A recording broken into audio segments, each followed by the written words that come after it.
Drivers in their cars are ready to roll in the NASCAR Busch Series on FX, presented by TGIF. 200 laps, 300 miles. If you look at the cars, Chevrolet, 19 in this field, 13 Fords, 11 Dodges. Jeff Hamm, we have some Fords up front, and the Roush cars and Fords have done well here. They've done quite well here, and it's this Busch package right now is something kind of new with the Roush Yates program, and right now they're showing a lot of power, and I'll expect both those cars to really be kind of battling for the lead and for the win. How much experience on this track plays in? I think a lot. I mean, I think if you've got the comfort and understanding what's going on with the track conditions, you're going to be able to tune on your car better through the race. So I look at a guy like Elliott Sadler and think, he may be kind of a rookie back in this series once again, but he's going to be one of the veterans you're going to have to watch. All right, worth keeping an eye on. Let's rejoin Larry, Darrell, and Mike. Let's have a look at conditions for today's race. As we said, it's going to be kind of blistering. A lot of hot sun here in Vegas. Yeah, I mean, the air temperature is a lot like it was yesterday, but I think the real difference is going to be this track temperature. Last night, the last time these cars were on the racetrack, it was in the 70-degree range. So a lot slicker, a lot hotter. These cars are going to slide around, and those adjustments are going to be so important for these crew chiefs. Nice sun-drenched crowd on hand as well. Big crowd for a Busch race. Both in the infield and the grandstand, though not packed, it is still pretty full. And all those fans, nearly 100,000 of them, all sit anxiously awaiting these words. It's time to get it started, ladies and gentlemen. Please welcome back today's honorary Grand Marshal, board member from Boyd Gaming, Mr. Luther Mack. Customers and employees of Boyd Gaming Corporation, drivers, start your engines!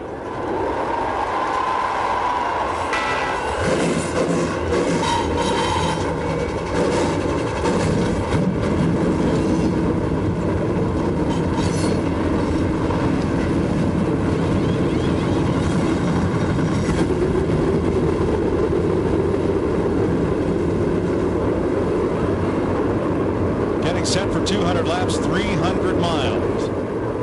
In the Samstown 300.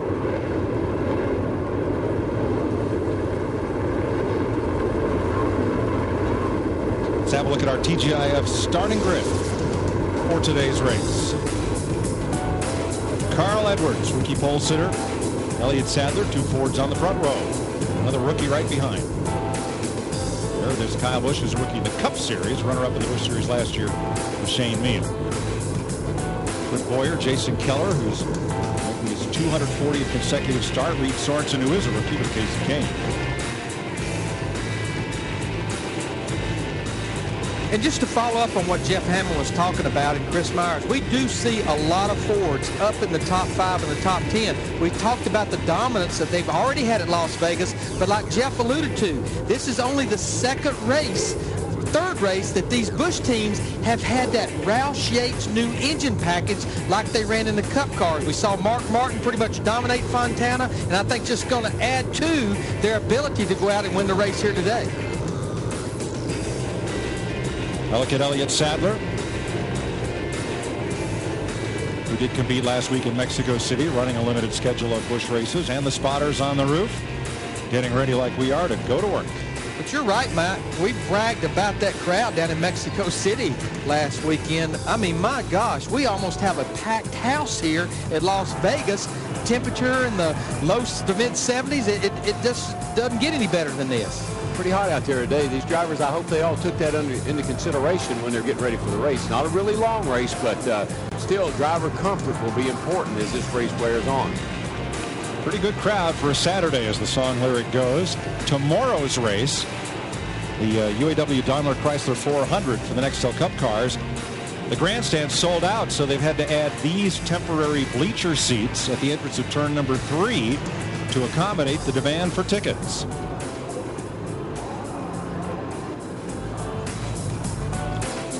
Getting ready to roll in Las Vegas, and I don't mean dice. 300 miles for the NASCAR Busch Series next on FX.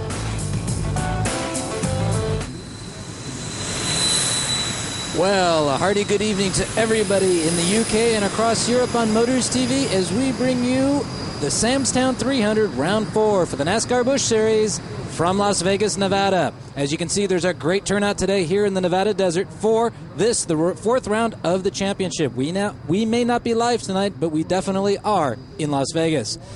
Carl Edwards, the rookie, he's starting on pole. Brilliant job in that Roush-Yates motor package that the Roush team is running. Alongside, no surprise, Elliott Sadler in the Yates running number 90 car. So that Ford power is definitely a thing to have, at least in qualifying, here at Las Vegas on the 1.5-mile circuit.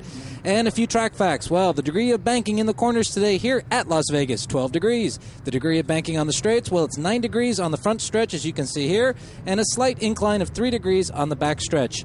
Race winners. There have been 8 races in the NASCAR Busch Series run at Las Vegas Motor Speedway. Jeff Burton, who now runs with Richard Childress Racing in the Nextel Cup, has won here on 2 occasions. Other winners here at Sin City have been Todd Bodine, Jeff Green, Kevin Harvick, Mark Martin, Joe Nemechek, and Jimmy Spencer, Mr. Excitement himself. And speaking of Kevin Harvick, well, so far this year it's been deuces wild for the number 21 car. Kevin Harvick's come home second 3 straight times. 3 deuces is a pretty decent hand to have if you're starting a poker game. Here in Las Vegas, we're going to give you all kinds of wagering and betting and all kinds of casino references tonight. Kevin Harvick in the number 21 will actually be starting today's race on grid position number 12, lining up next to Paul Menard in that Chevrolet's Menard Chance 2 Motorsport entry. What else can we tell you? Well, Kyle Busch is back in the series. He'll be running that number 5 car that Adrian Fernandez drove so terribly well, actually, down in Mexico Way last weekend. Kyle Busch will be starting today in the number 3 spot, and alongside him, a driver who hasn't had much press over the last year. Actually, he's had some bad press with some off-track problems, but Shane Meal in the number 32 has been running very strong. He had a great race in Fontana. I believe he finished 3rd. Shane Meal will be starting 4th. He would be the second of the quote-unquote Busch regulars, and next to him will be a very impressive rookie, actually starting in the inside of row 3, Clint Boyer in the number 2 car from Richard Childress Racing. Jason Keller, a NASCAR Busch veteran for many years, he'll be starting 6th. And the hotshot rookie, Reed Sorensen in that Chip Ganassi entry, the number 41 Dodge. Reed Sorensen will be starting 7th. Casey Kane 8th, J.J. Yeley 9th, and Greg Biffle, a former champion in the NASCAR Busch Series, will be starting 10. Anyway, we're going to send you back to the folks in Las Vegas. Enjoy the race. Welcome back to Las Vegas. That is not something we picked up out in Area 51. Came over from the Air Force Base. Not a UFO, but that's Whelan's new caution indicator light, which is positioned right at the commit cones coming onto pit road to help drivers avoid a repeat of what trapped 3 drivers last week, pitting after the caution had come out when they thought pit road was open. Yeah, just remember that light will come on simultaneously with the caution lights, which indicates if you're past that line and the caution comes out, you're okay. It's a free pit stop. There you see 200 laps, 300 miles. We'll talk about this a lot, I'm sure, during the day because it's been a hot topic. Pit road speed 45 miles per hour and 60 to 65 laps on fuel. We've already talked about these cars sliding around. I think they're going to want tires much sooner than they need fuel. Speaking of tires, Dick Bergeron. Tires are always a story, and here at Las Vegas, teams were allowed just 6 sets when they rolled into this racetrack. That was for all the practice qualifying in the event. The teams that ration their tires well will have fresh tires at the end. First time we saw this rule in place was California a couple of weeks ago, and some of the better teams ran out. To Matt Yoakum. Dick, the word for Joe Nemechek today is patience, starting all the way back in 28th. Now, he has a great record here in 8 starts, 4 finishes of 3rd or better, including a victory 2 years ago. Now, even though he does start in the back, crew chief Gary Putnam told me the biggest key today is keeping the car turning. Yes, the temperatures are going to be up. If they can keep the forward bite on the front of that race car so it can turn in the center of the corner, they should be pretty strong at day's end. To Steve Burns. Matt, just getting here was a victory for this 21 team and driver Kevin Harvick. The early season schedule brutal from Daytona to L.A., then to Mexico City. And after Mexico City, this team tested in Atlanta on Monday, Tuesday. On Wednesday morning, they left Lexington, North Carolina on the team plane, landed in Memphis to get gas. The pilot found out the avionics had gone out, so the team had to buy commercial tickets. They flew from Memphis to Phoenix, Phoenix to Las Vegas, and they got here 15 hours later. Kevin Harvick, the defending champion of this race. Jeannie? Well, contrary to what you might have heard, not all teams spend their off time on the Las Vegas Strip. The Friday night entertainment for the A team of Martin Truex, including a meeting, a get-together of the brain trust, if you will, of both the Busch and the Cup teams, trying to figure out why these so-called Fontana car was not new and improved when it got here to Las Vegas. I've pretty much been told that today will indeed be a science project, but of course that's all relative to the team. This is a good team. Science project to them still means success. But I have been told that they will lick this thing by the time they get to Atlanta. Guys? Thanks, Jeannie. Last year's race here won by 1/10 of a second. Yeah, it was close. And guess who ran second again?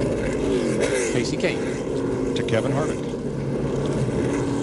He was all over it last year on second places. That's Maybe right. He just needs to pick it up a notch. This year it's Harvick who is second place Rose. He's got 3 in a row. 3 races, 3 second places. Well, that'll put you top the point standings. We're here in Stanton Barrett, and the 36 car has to go to the rear of the field. He pitted before the green flag. There you see him there. I mean, he was quite a ways at the back anyhow, so he'll have to go back to 43rd. Just to follow up on what Jeannie was talking about, I know a lot of people are wondering, well, the Chevrolets didn't have a change. They didn't cut the rear spoilers on the Busch cars like the Nextel Cup cars. Why are these guys struggling? And I think the big thing is the little variation in tire that we have this year from last year. A little different tire construction and compound. 8 drivers missed the show. We'll run them down for you next chance we get. Pace truck to pit road. Carl Edwards, winner of his first ever Busch Series pole, is going to bring them down to the green with Elliott Sadler, 2 Fords on the front row, green flag, and Edwards gets a nice jump. Boy, he really did. I mean, you could see the back end of that thing squat down when he stood on it. I think he must have had it in first gear. They are already 3 wide off into turn 1. They finally get it back to 2 wide.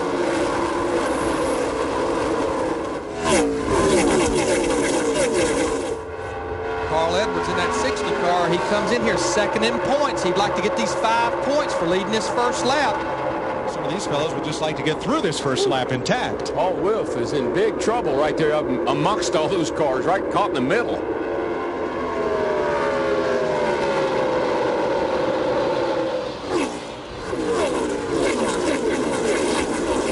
Clint Boyer on the inside, 3rd car back, challenging Elliott Sadler, trying to take the 3rd spot. Sadler comes pounding back on the outside. Shane Meal right with them, the 32. And I just think with this impound procedure, we will see this at the beginning of a lot of these races where you have no practice after qualifying. There, you talk about it a lot. Comers and goers. Oh yeah, some of these guys are going to be sitting there saying, man, I can't even hang on to this thing. Sadler reasserts 3rd. Shane Meal moves up for 4th past the deuce of Boyer. On the pole sitter's car, here's Matt. Brad Parrott just told his driver 1 lap ago, you've got your 5 bonus points, Carl. Now let's hunker down, settle in, and save those tires. They've taken care of the big picture. Now they want the W this afternoon. Well, he's got a 1.5-second lead. You just don't say, come on, guys, come and get it. Quite a bit faster on the clock right now than the 2nd place car. Yeah, by about a 1/2 second. 3 wide mid-pack, the man in the middle, Tim Fedowa, newlywed Tim Fedowa, got married this week out here in Las Vegas. Well, you can run down on the apron here. A lot of guys do.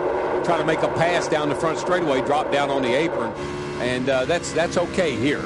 It's not out of bounds. What did Jeff Burton say about Shane Meal in the pre-race? This kid is fast. He knows how to go to the front and get there. Here he comes.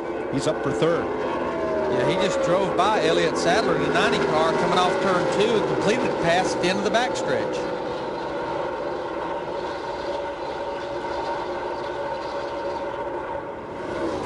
You know, you talked about the spotters and look at Shane Mill, the 32 car. A little unique situation with his crew. Trouble down Larry. Turn 2, Larry.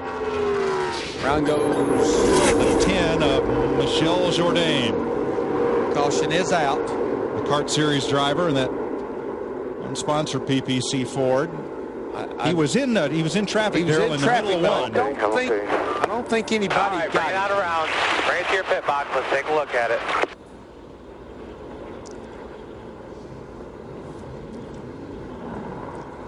He was racing amongst Joe Nemechek, Scott Riggs, and Aaron Fike when that happened, and tough break. Let's get the. He's trying to run the whole schedule this year. There you see the 10 car. He just starts getting loose down in the middle of turns 1 and 2, and the back comes around. And No contact from anyone. Car was just real loose. No, Scott Riggs had to whoa up and stay off him in that 30 and did so. And Jourdain put it pretty hard into the safer barrier. I don't think we'll see a lot of cars pit here. We'll see another replay of it, hard hitting the outside wall. But if you need those adjustments, this would be a good time to make them because you may not get another chance for a while.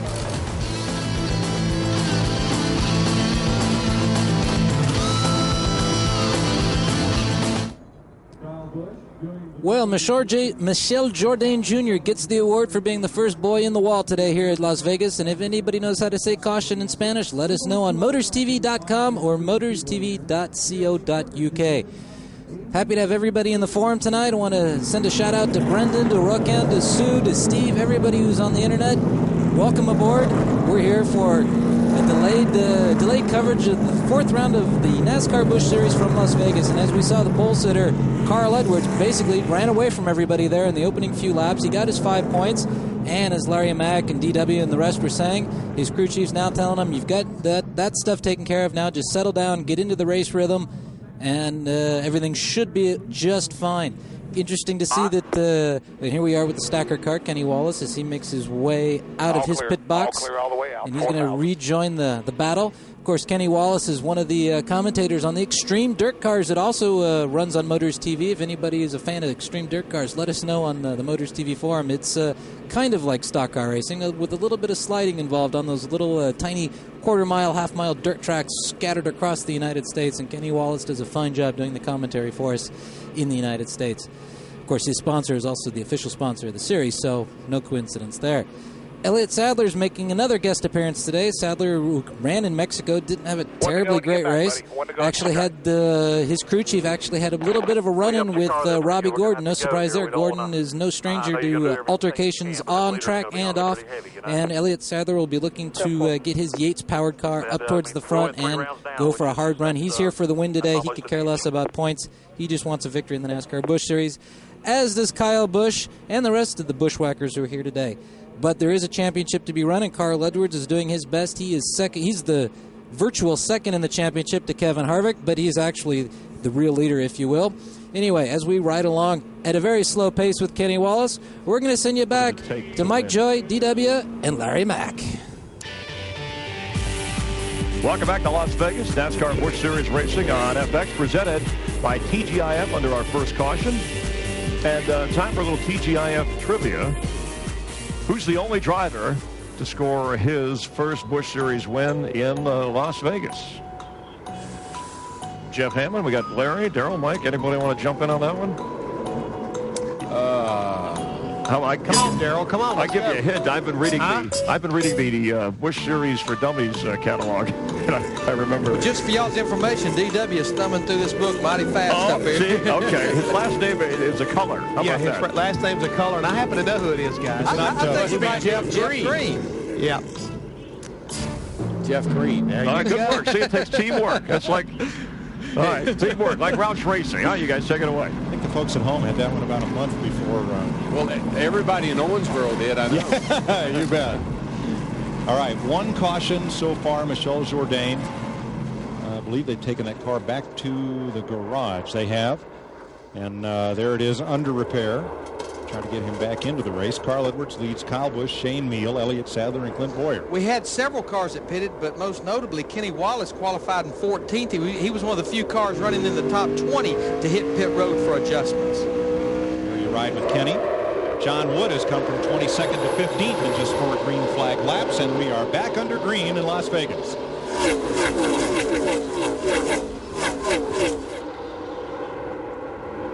John must like Las Vegas better than he did Mexico. Well, Jet Clapp is more at home here. More at home here. On the outside, Casey Kane goes after Clint Boyer and takes 5th place. Where Carl Edwards in that 60 car is so strong. I just watched him off turn 2. Right here off turn 4, you see the same thing. He's able to get in that throttle and stay in it, and you carry that speed all the way down the straightaway as he's doing right here on the front stretch. And here comes Harvick on the inside, that orange car, against Greg Biffle. This is for 10th, or 9th rather.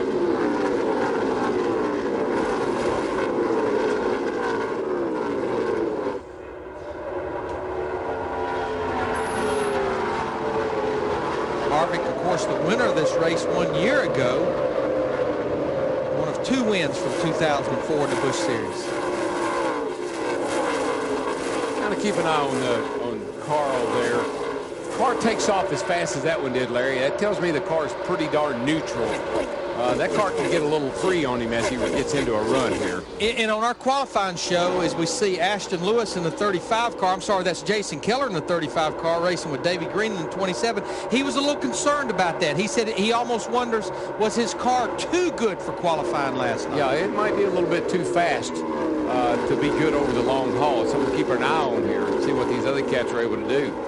Green completes the pass for 11th. Also Reed Sorensen, or Paul Menard, who passed Reed Sorensen for 7th. That 32 just took second place away from the 5 car. So that car looks really fast right now. And now that he's broken out into open traffic, we'll see how his lap times compare to our leader, Carl Edwards. But it looks like Kyle Busch in the 5 is going to lose another position to Elliott Sadler in the 90 car. It's a little like we're back at Fontana with comers and goers, depending on who hit the setup just right for the track conditions at race time. Well, how you going to know? I mean, you qualified last night. How do you know it's going to be 85 degrees today? I mean, even Larry that follows the Weather Channel as close as he does. You didn't think it's going to be 85 today, did you? Didn't quite anticipate it. We knew it was going to be much warmer than when they qualified, and as we interviewed our drivers last night after they qualified, there was some concern about that.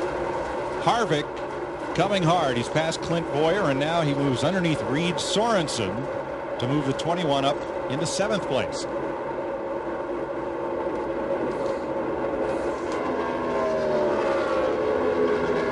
Carl Edwards now with a lead of 2 full seconds over Shane Meal. Well, I think Kevin Harvick in the 21 car, when he just drove by Reed Sorensen in the 41, he kind of gave a wave. Once again, Reed Sorensen continues to show maturity. He didn't race Kevin. Kevin called him, let's don't race each other. It's too early in the race. He's a smart kid. I mean, he really uses his head. He acts like he's got years of experience when we know he's just a rookie. Sterling Marlin in the 40, battling Jason Keller.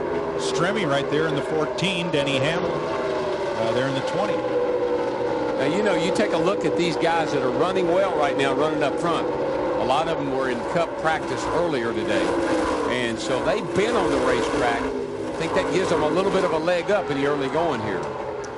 John Wood slides up just a little bit. He's got company. That's Mark Martin in the number 9. Remember, Mark, not a very good qualifying run. Qualified back in 25th, and now he's up there battling for 17th. He was very concerned, and he picked the wrong setup for this race car. He was very discouraged after qualifying last night, but he looks pretty solid right now.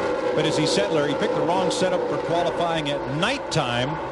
Wasn't sure how it would react at noontime. Exactly. We'll see. Here is the 4th place group: Kyle Busch, Casey Kane, Paul Menard. And I've been watching Paul Menard in that 11 car. He's been picking them off one by one. Looks like he can turn his car to the bottom as he's doing right here. And when you do that, it puts the 38 car, Casey Kane, in a bad situation, and you're able to drag race him down the front stretch and win the battle off into turn 1. 11 cars really stepped up their program this year. Starting at Daytona, led the race all forever at Daytona. Just has had some great runs so far this year already. Matt, what's Carl Edwards trying to do? Beat the traffic out of here? Well, he certainly is doing a good job of that, Mike. Opened up to a 2.7 second lead over Shane Meal. Under that caution, he was telling crew chief Brad Parrott the characteristics of the car, how he needs to be freed up on entry. The car is too tight, but it is very good from the center to off the corner. And Brad said, I noticed a few things from final practice over the Nextel Cup garage, so I know what adjustments air pressure-wise to make on that first stop. So they already know they've got a good car, and they know what adjustments they're going to make it better. Jeannie? Well, on the subject of good cars, a lot of drama. I kind of talked about it going into the race. Mark Martin a little frustrated with his setup because he made the suggestions before, of course, the car was impounded and they couldn't make many changes. So far, guys, he's been saying it is a pretty good car. He just came on the radio saying it was a bit tight, but they have been preaching on the radio and throughout the day in the garage. Patience, patience here will be the key. The best drivers will make their way to the front. Just have patience. This car will handle well, and we will get you there.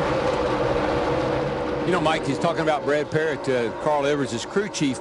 The thing that he is really, really good at, I drove the 88 car a few years ago, and he and Todd were working on it together, and he was the tire specialist. They could maneuver air pressure and change that car and never touch a wedge bolt. They could make that car go from really bad tight to loose to neutral with just working with the air pressure in all 4 tires. And the great thing about making air pressure adjustments versus wedge or track bar, you stand a less chance of a mistake or slowing the pit stop down, because it's an adjustment that's made before the car actually comes to pit road.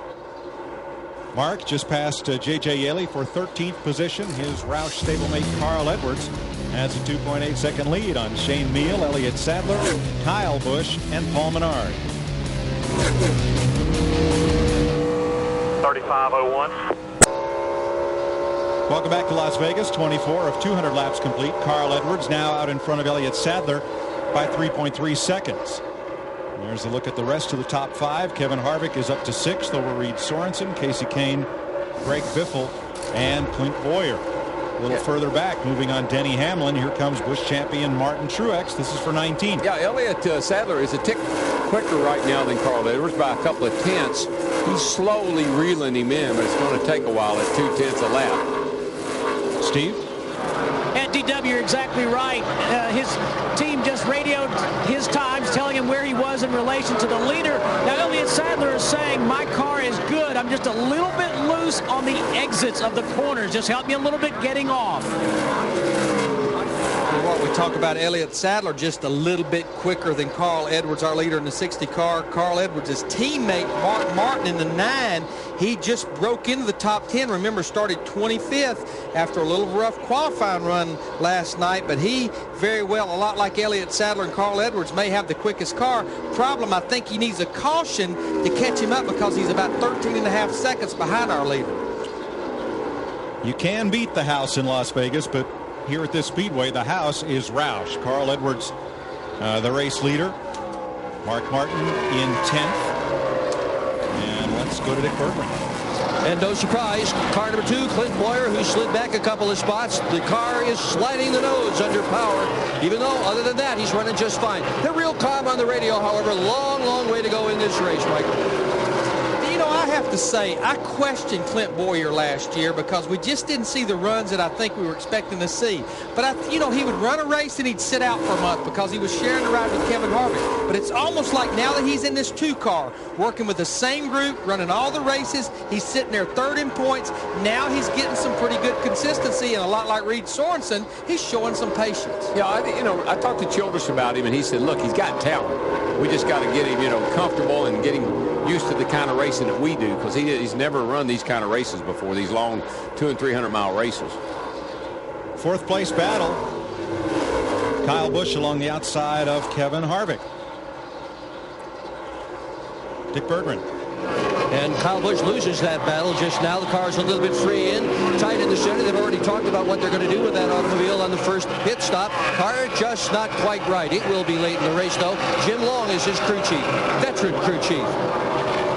He has his hands full now of Paul Menard in the 11 car. We talked about Paul a while ago. His car, you'll watch him. He was able to turn it right to the bottom and run right around that line. And when you can do that at Las Vegas, you'll have a good run. Yeah, the 11 car looks really good. And, Kyle's doing the right thing. He's just letting them go as they get to him, knowing that they're going to make the car better for him on a pit stop. They lap past Eric Norris in the 72. 2 cars behind the wall. Michelle Jourdain after a crash, and Kim Crosby starting her first race of the season has taken and driving the 7 this week rather than the 24 she's been in, but has taken that car to the garage for repair. Carl Edwards now up by 5 seconds. Wow.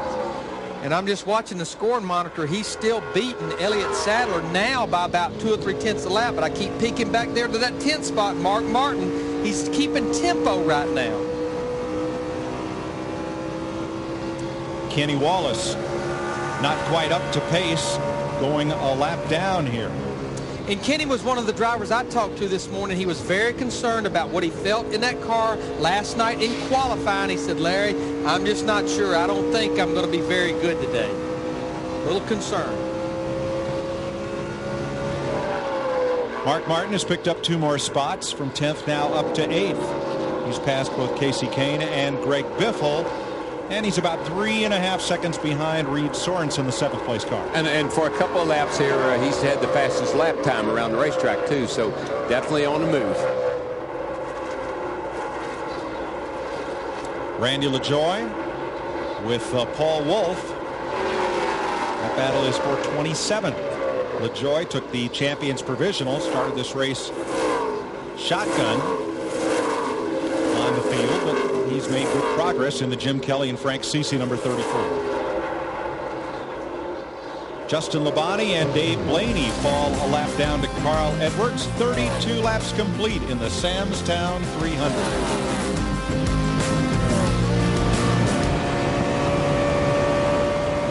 Well, as we ride along with the stacker car, Kenny Wallace, who isn't having his best day today, he actually just got lapped by Carl Edwards, the Busch rookie who's absolutely running away from the field here today. It seems to me if you don't have a Roush motor, you're not going to come up big here today in Las Vegas. Carl Edwards is dominating. Elliott Sadler's got the same power. He's running second. And Mark Martin, wouldn't you know it, he may be an old dodgy guy. He may be on his last legs. He may be giving it all up come the end of this year. But Mark Martin started 25th. He's running the quickest lap times here today at Las Vegas. He's up to in the top 8. I would venture to say that after the first round of pit stops, you could very well see Mark Martin running in the top 5. And come the end of this 200-lap race, Mark Martin could very well be in for a second win here in the NASCAR Busch Series at the Las Vegas Motor Speedway. Good run from Shane Meal once again. He's got that Chevrolet all sorted out. Paul Menard's having a good race. Paul Menard's made some extremely good progress considering that he was a strictly road racer just until a couple of years ago.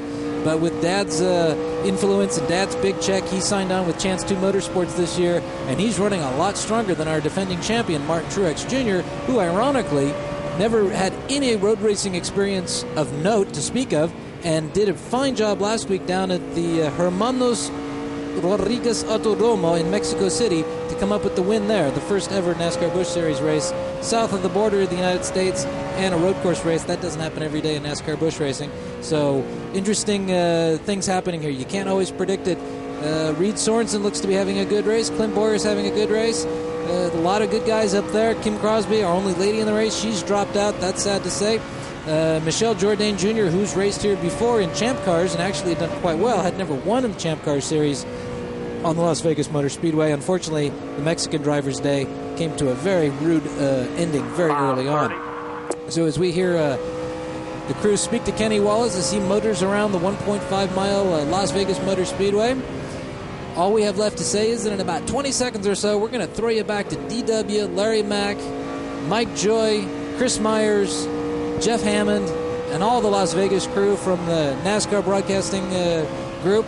And they're going to keep you busy. They're going to keep you entertained as we go back to Las Vegas for more coverage on a delayed basis. We're not live tonight. Round 4, NASCAR Busch action, only on Motors TV.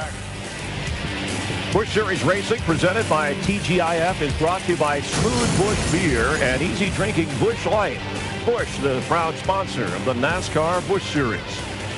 Glad to have you with us from Las Vegas here on FX. Don't forget NASCAR Nation, seen Monday through Thursdays over on the Speed Channel. Check listings in your area. Rookie Carl Edwards leaping to the front at the start of the race after his first ever Busch Series pole, and he's trying to become the first driver to win the first career pole and race in the same weekend since Jeff Fuller did that in Bristol back in August of '96. Given the temperature, maybe hot tires here, is this strategy something that we should keep an eye on? Right now, his car looks like it's on a rail, in my opinion. I mean, he just really very effortlessly keeping the car on the bottom of the racetrack. It's very strong, and he just gets down the straightaway extremely well. I mean, he's just having a really good, solid run. And another guy right now is having a real solid run. It's moved up to 6th place. This 41 car, Reed Sorensen. I mean, this young rookie right now, again, one of the first times he's had an opportunity to see this racetrack in this type of condition, and it seems like he's just got such great car control. I think driving all the different forms of cars he's driven in his early career has made him very confident as he gets ready to look like put some pressure on that 5-car, Kyle Busch, and like I say, that 41 really looks smooth. Making his way around the racetrack. Kyle Busch currently running 5th, and Reed Sorensen, a guy who's at his first Las Vegas Busch Series race, and his best Busch Series finish so far is 4th. Let's check in with Matt Yoka. Matt? The yellow 11 car, Paul Menard. He was running in the top 5, slowly drifted back to 7th, says the car is just too free on exit. He cannot get in the gas as Mark Martin takes on the inside that position, dropping Paul Menard back to 8th. Talking about the track bar adjustment, possibly maybe air pressure on that first stop, which should take place somewhere around lap 62. Caution on the racetrack. Jason Keller appears to have gone up in smoke as he comes down the front straightaway, and Darrell looks like he got it well down off the racetrack before a whole lot of fluid got up. Yeah, he started off turn 4 and he felt the thing start to vibrate, I guess, and started smoking a little bit, and he got right on the apron. And he was running in the top 20, and just remember, almost all of the Fords, including Jason Keller, they are all running that Yates-Roush engine package. So, you know, I'm sure this will get some people's attention. Keller, one of only 3 drivers who've competed in all 9 Las Vegas Busch Series races. Randy LaJoie and Joe Nemechek are the others. Well, I think we would conclude everyone wanted to see this caution except for Carl Edwards in the 60 car, who was leading, you know, by almost 7 seconds. Jeremy Mayfield had just been lapped. He will get the free pass. Darrell, how do you slow down a kid like Carl Edwards when he's won the pole? He's got a fast car, and he says he's not driving it too hard, but he's pulling away. I think he's driving it pretty hard, actually. He thinks if you're not running around here wide open, you're not driving hard. How do you back him down? Well, I just think you leave him alone. You know, the car is built to run the race. I mean, I just think you leave him alone. Let him stay in his zone. Let him hit his marks. You start trying to mess with him, I think you mess him up. We've run 41 laps. Now we're going to see all of our leaders to pit road. I'm sure this will be 4 tires full of fuel and probably major adjustments except for about 2 or 3 of our race cars. Dick Bergman. Kyle Busch hits out of 5th position, stops exactly on his marks. Bit of discussion between driver and crew chief about what to do. Crew chief 1, Jeannie. Crew Chief Pat Tryson telling Mark Martin, go get him one at a time. The car a little bit tight, air pressure and wedge adjustment. 4 tires, he's on his way, Steve. Genie Shane Mills said he is too loose, so they're going to put a round and a half of wedge in the right rear. They make that adjustment. Let's go to Matt. Now, I told you earlier that Carl Edwards in the 60 car needed to be a little tight, a little more freer on exit. The car was just too tight. They adjusted with air pressure. He's got the first pit box, crosses the line, and he still holds on to the lead. The real winner on that pit stop is that 21 car, Kevin Harvick. He came in 4th. He's going to go out 2nd. Carl Edwards had such a lead, he was almost to his pit box, even under caution, before most of the other leaders got to their pit box. And NASCAR's made a change on the free pass car. It will be Paul Wolfe in the 6 rather than Jeremy Mayfield, who gets the free pass. Stop, guys. Good job. Fastest one of the day, boys. I mean, of the year, 1750. 42 laps. Caution out for the 2nd time today in Las Vegas. Let's have a look at our win fuel. Winning edge race off pit road. Carl Edwards. Kevin Harvick with a nice pickup. Elliott Sadler. Kyle Busch, Shane Meal, Mark Martin. Then Reed Sorensen, Paul Menard, Greg Biffle, and Clint Boyer, the top 10. That's how they will line up for this restart. 44 laps complete. And still 27 cars on the lead lap as Carl Edwards was picking them up and mowing them down like he was trying to lap the field. We'll see what happens this time. And just to get you ready for tomorrow with NASCAR on Fox, why don't you reach over to the volume knob on that surround sound and exercise those speaker cones a bit. Give it a good crank. And on this restart, crank it up.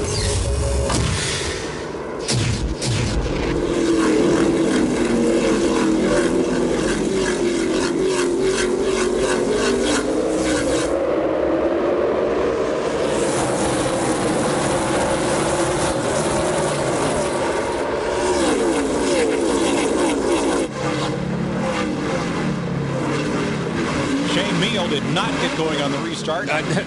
Neither did the 60 car. I mean, 21 car just down the back straightaway. Harvick takes the lead. Steve, what's wrong with Shane Meal? Well, a lot of frustration in Shane Meal's voice, Mike Joy. They think they've torn up the transmission. He can't keep it in fourth gear. The crewmen are just gathering their stuff up. I think they're headed to the garage. There you see the crew going back to the garage area to see if they can get that transmission replaced. Again, Shane comes in here 7th in points.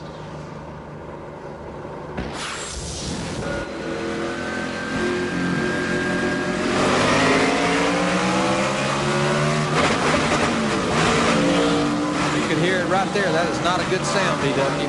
No, it isn't. You know, Larry, one of the things I've noticed, we torn up a lot of transmissions lately. Part of the reason is, I believe, is all these new shifter combinations that they're putting on these gearboxes.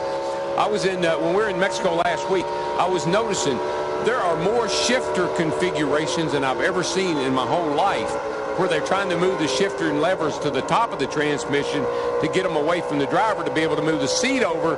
So I think it's creating some issues. Shane Meal has gone to the garage. Kevin Harvick, the new race leader. Carl Edwards in second. Elliott Sadler, Kyle Busch, Mark Martin, Greg Biffle, Reed Sorensen, and then this battle. Boy, Paul Menard in the 11 car, he was underneath David Strimmy in the 14, got real loose when he was underneath him. But, Matt, they were going to make major adjustments on that car, I think. Larry Mack, and he did, as he's battling his teammate from the DEI stables, defending series champion Martin Truex Jr. in that 8 car on the bottom. Now, they made a track bar adjustment, trying to free him up. He just could not get in the gas when he needed to, up off the corner. They're hoping that one round up does help. Jeannie? Well, there is a mystery unfolding in the 8 pit right now of Martin Truex. While he was out on the track prior to the pit stop, he was complaining of air pressure problems that he thought in all 4 tires in the inner liner, guys. He said he didn't feel like there was enough pressure in the inner liner, so it was causing the actual air pressure in the actual tire to fluctuate on a regular basis. So he was going from tight to loose to tight to loose. They're trying to figure that out right now. What we do know is the pit stop was as major as it can possibly be. Major wedge adjustment, major track bar adjustment, up on the air pressure all around. I guess they tried that yesterday when they were having some problems going up on the air pressure, and it really helped the car's handleability. So we will keep you posted on the mystery here in the 8 pit. And just to follow up on that, the inner liner, it's a tire within the tire that's running to super speedways, 1.5 miles and bigger, and you normally have to keep the air pressure a little more in those than you do the actual tire. We're riding with Joe Nemechek. I've been watching him on our scoring monitor. He's up to the 7th position. Remember, started back in 28. I think he has one of the better cars, just gets that track position.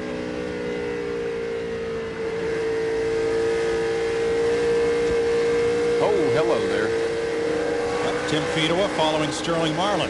Man. Sterling, the 40 car, looked a little tail happy there through 3 and 4 at last time. Lucky he hung on there. The good thing they cut him a little slack there because he was out of control. And he continues to lose positions. And Stacy Compton going by on the inside, the 59. Here we go, got one smoking going into 1 here.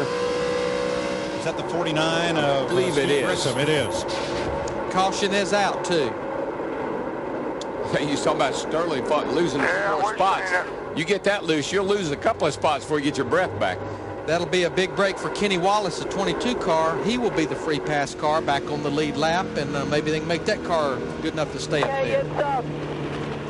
It's still falling over on the right rear just a little bit now. It ain't bad. I don't want to tip the right rear up. Talking about adjustments, Curtis Davis has taken his 0 to the garage, joining Shane Meal, Jason Keller, Kim Crosby, and Michelle Jourdain. 10-4. I don't know if that means I need to get this left front. Well, Kevin Harvick got himself a great restart there after the last caution period, and he's actually jumped up to the point ahead of early race leader Carl Edwards. It seems that the paddock area, the garage area, is getting quite busy now that former NASCAR Busch champion Steve Grissom has made his way there. Shane Meal, very bad situation for that 32 team. Unfortunately, they pretty much grenaded their gearbox on the restart. That's going to hurt Shane Meal in the championship. He was doing just fine early on this year, and that's going to cost him dearly. He's going to drop down a few positions. We're going to let you listen to Kenny Wallace talk to his crew chief a little bit. Well, actually, I was speaking over Kenny Wallace, so here we go. 10-4. We have to start at the tail end of the longest line anyway, so 4,000 second gear. As Kenny Wallace makes his way down very slowly down pit lane, and he's followed by Kyle Busch. Kyle Busch is coming in for a stop. He's the only one of the front runners who's actually coming in. That's kind of an interesting situation. But Kevin Harvick's looking to go one better. He's up on point. He's had 3 second place finishes this year. He's looking to make it a first trip to victory lane here today at Las Vegas as we come to the pits with Kenny Wallace. And they are certainly not rushing Yeah, in fact, they just wanted to check that car over, put a little bit of gas in it, and Kenny Wallace is going back out. He won't lose too much track position. He was running pretty far down on the field, so this really won't affect things too much for that Stacker-sponsored car there. Just roll easy right there, because you got to go around those guys at the end of the line. They are saying pass the pace car, so go to the high side. You got to get out of pits first. Yeah, we got to let the field go by, Wesley. They won't fall in the back there, buddy. Well, there you go. You got to hear a race car driver talk to his crew chief. That doesn't happen every day, but it does happen in NASCAR Busch Racing and in Motors TV. We're happy as we could be to give you this kind of coverage. Right side. Be sure everybody sees you. Don't let nobody knock a fender in now. Come on. There he goes. Kenny Wallace is actually going to pass the entire field on the high side. He's going to, I guess, be given the lucky dog situation. He's going to be the first car on the tail enders. So we're going to be going back to our American friends, DW and crew, as they take you through the next portion of the race. I'll be back in the next commercial break as the Americans are selling Chevrolets, hot dogs, apple pie, and various soft drinks, etc., etc. But at Motors TV, we keep the action rolling and rolling. Kevin Harvick, currently your leader here in Las Vegas. The NASCAR Busch Series on FX presented by TGIF. Moments ago, Shane Neal in the 32 car with some transmission problems.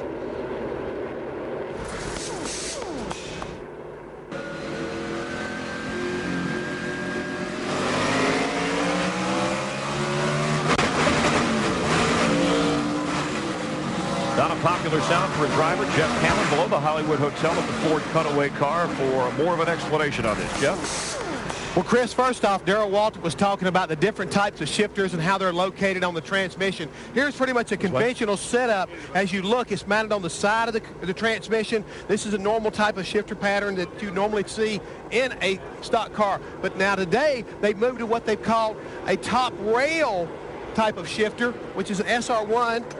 Allows the shifter to be located right directly on top of the transmission. But when we heard Shane Neal's car brake a few minutes ago coming up through the gears, as you can look inside our cutaway transmission, there are a lot of turning parts inside this transmission, and it can cause you a problem whenever you go to sometimes change those gears real quickly. All they do is jam up this least little bit, and you can shear the teeth right off of it. Again, having the type of problem that Shane Neal happens as we get ready to go back to green. Guys?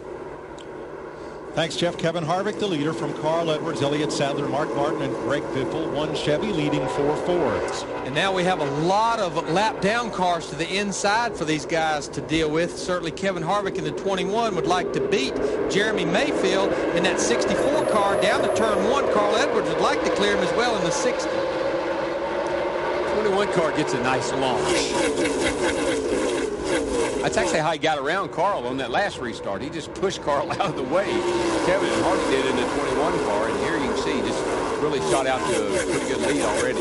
Now, several lead lap cars pitted, including Scott Riggs, John Wood, Denny Hamlin, Ashton Lewis, Paul Wolfe, Randy LaJoy, Kenny Wallace, the free pass car, and Kyle Busch. Here's Dick Berger.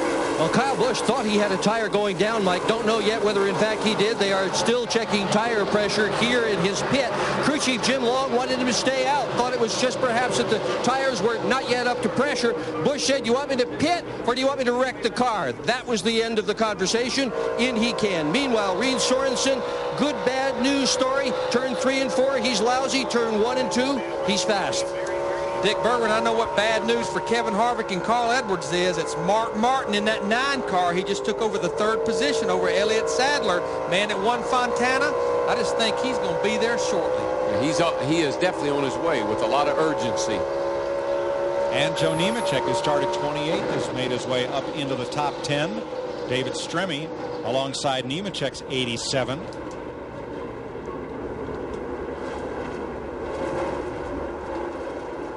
And it's Edwards back to the front.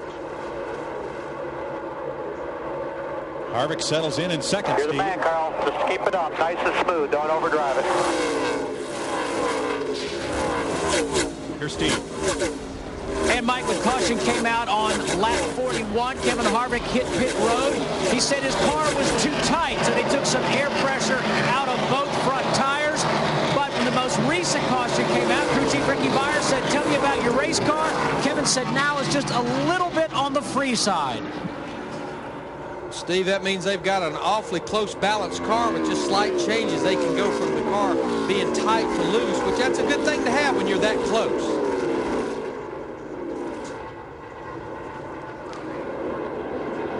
Greg Biffle on the move in that 66, Matt.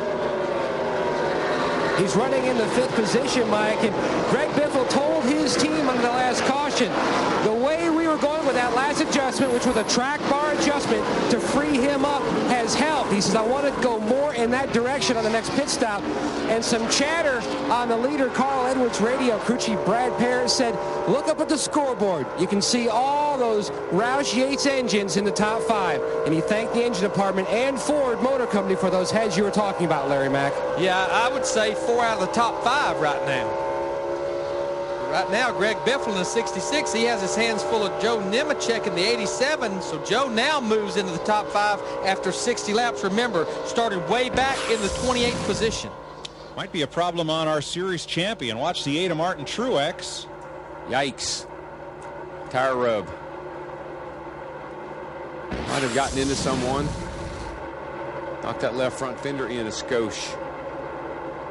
See the left front tire has got the Goodyear rubbed off of it. Jeannie, what's Truex saying? Well, major conversation going on as they try to decide what to do. Martin Truex coming on the radio saying, yeah, you guys, I may have to pit because somebody did indeed make contact with my car. So we will keep you posted.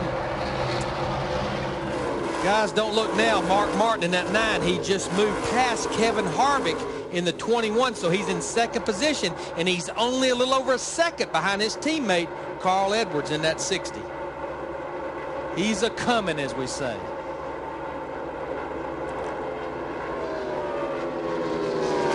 Mark Martin, the biggest mover of the day, as Aarons invites you to do the math. He and Joe Nemechek have each climbed 23 spots since the start of this one. I know Mark was concerned about his setup after qualifying last night, but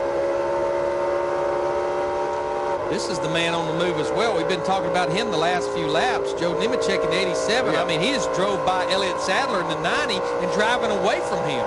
You know, I think what we're seeing might be the prelude to tomorrow's Cup race. Joe Nemechek against the Roush Fords. At least that's what Joe thinks. And that's kind of what Larry was seeing as well. Joe runs so well here, and Joe has such a confidence about him right now, not only in the Busch car, but as well as the Nextel Cup car. Well, he won this race in 03, so obviously he's got a good combination for this place. Look at this wad of cars right here. Yeah, I've been watching that 20 car, Denny Hamlin. He has been using the outside of the racetrack. One of the few cars I've said, watch him down here on the outside.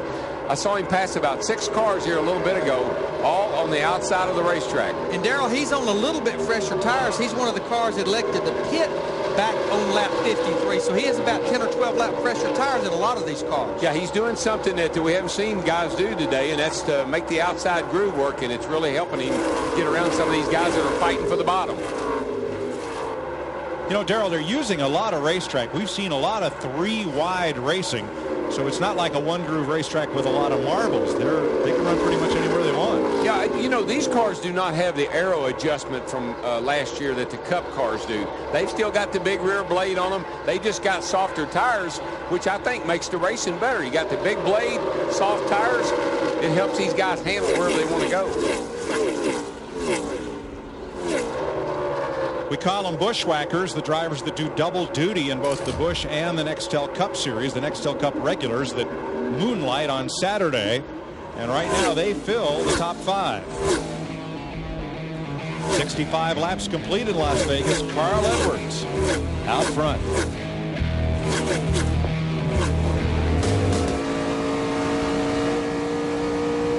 Well, there's certainly... Stick better. Beautiful.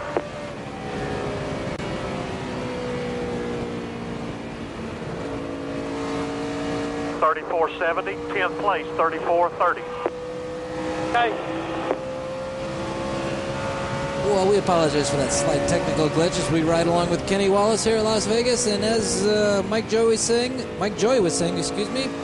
This particular race is being dominated by the Nextel Cup regulars, with Carl Edwards leading ahead of a group including Kevin Harvick, Mark Martin, Joe Nemechek, Elliott Sadler.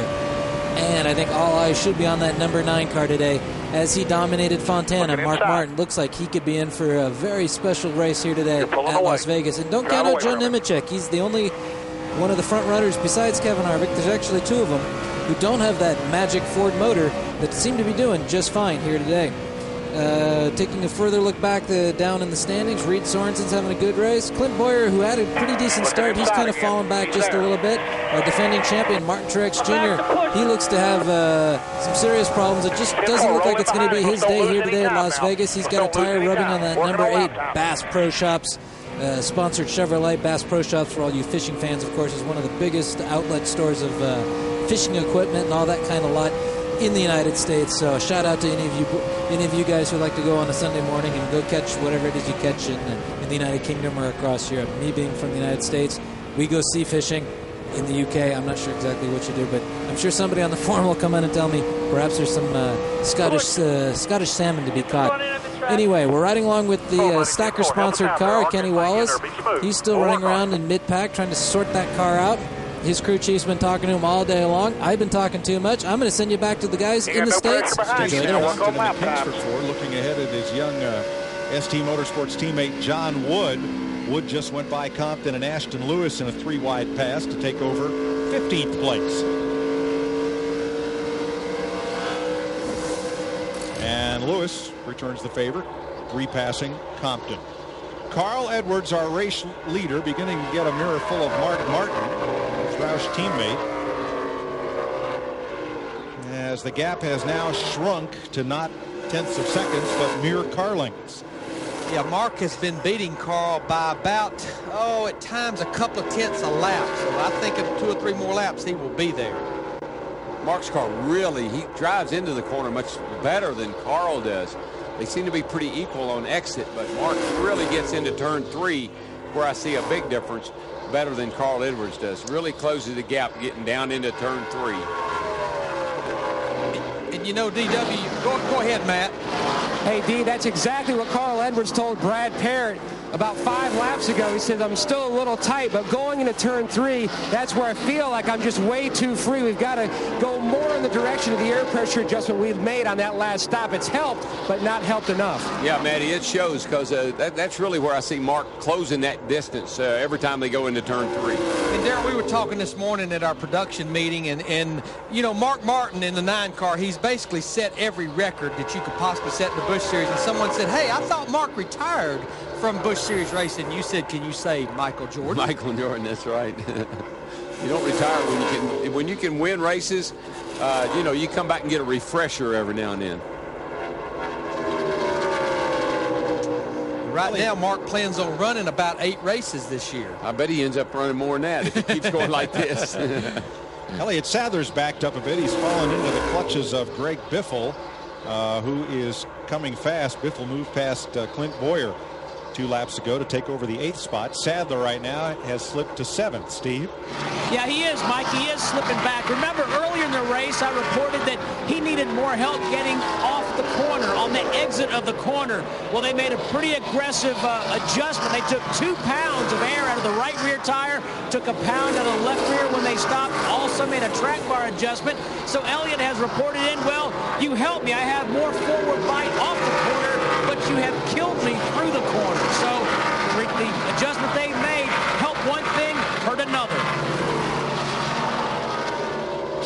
Look how, you were talking about that, Darryl. Look how Mark in the 9, Mark Martin's able to drive it in that corner versus Carl Edwards in the 60. Got his number right there. I'd say he's going to set him up and probably get by him if he keeps working on him like that.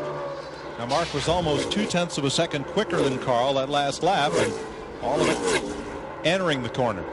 But, you know, this is such good therapy for Mark Martin to be able to run good in a Busch car, win a Busch race. It means a lot to him. Mark thrives off of being a winner. I believe they've made the right adjustment. You see in our 2 box on the right, Reed Sorensen in the 41 cars, we have a change of the lead. Mark Martin all the way from 25th to leading in 75 laps. He becomes the race's 3rd different leader after Carl Edwards and Kevin Harvick. Edwards has led twice for 63 laps. Harvick was out front for 12.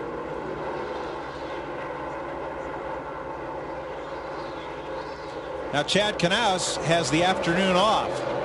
He'll be crew chiefing Jimmy Johnson tomorrow, but he is spending the day going up and down pit road monitoring tire wear.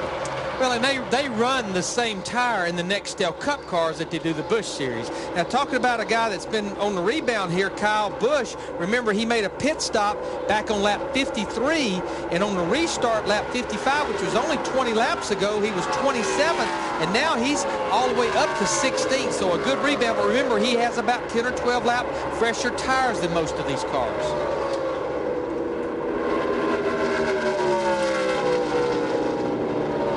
Biffle finishes the pass on Elliott Sadler. Moves Biffle up to 7th. Yeah, definitely Elliott Sadler in the 90 car. His car was awfully good at the beginning of this race, but I think they went the wrong way, maybe on adjustments, or the track has somewhat went away from him. Before Mark Martin drives off into the sunset, let's get to his pit and Jeannie. Yes, and as I saw Chad Knaus earlier walking up pit road, it made me think of Jimmy Johnson, who said, when I grow up, I want to be Mark Martin because of his class, and most of all because he's such a fiery competitor. And I know we've said this repeatedly, just how disappointed he was in his qualifying effort on Friday. And the real reason, guys, he's got a great team behind him, and you've touched on it several weeks now, DW. I know you said that they know that he's on his way out in Cup racing, and they just want to give him his best. He was so proud of the car.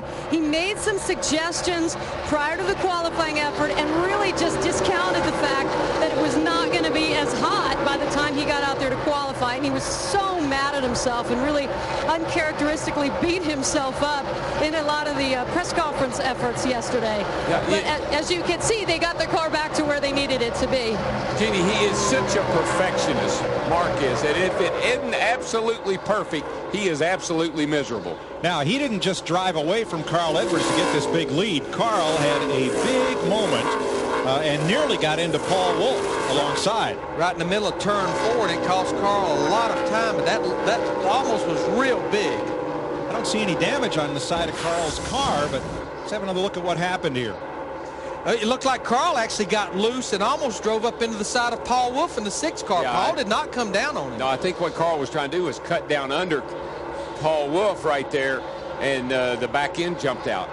And by the time he recovered, he found himself a 2.5 seconds behind Mark Martin. He was going to be okay because he had Paul Wolfe to his outside. Paul Wolfe now, on the other hand, may have been in big trouble. 8 wheels corner better than 4. Roger. Behind Edwards in 2nd, Harvick is 3rd, Nemechek 4th, and Dick Reed Sorensen 5th place.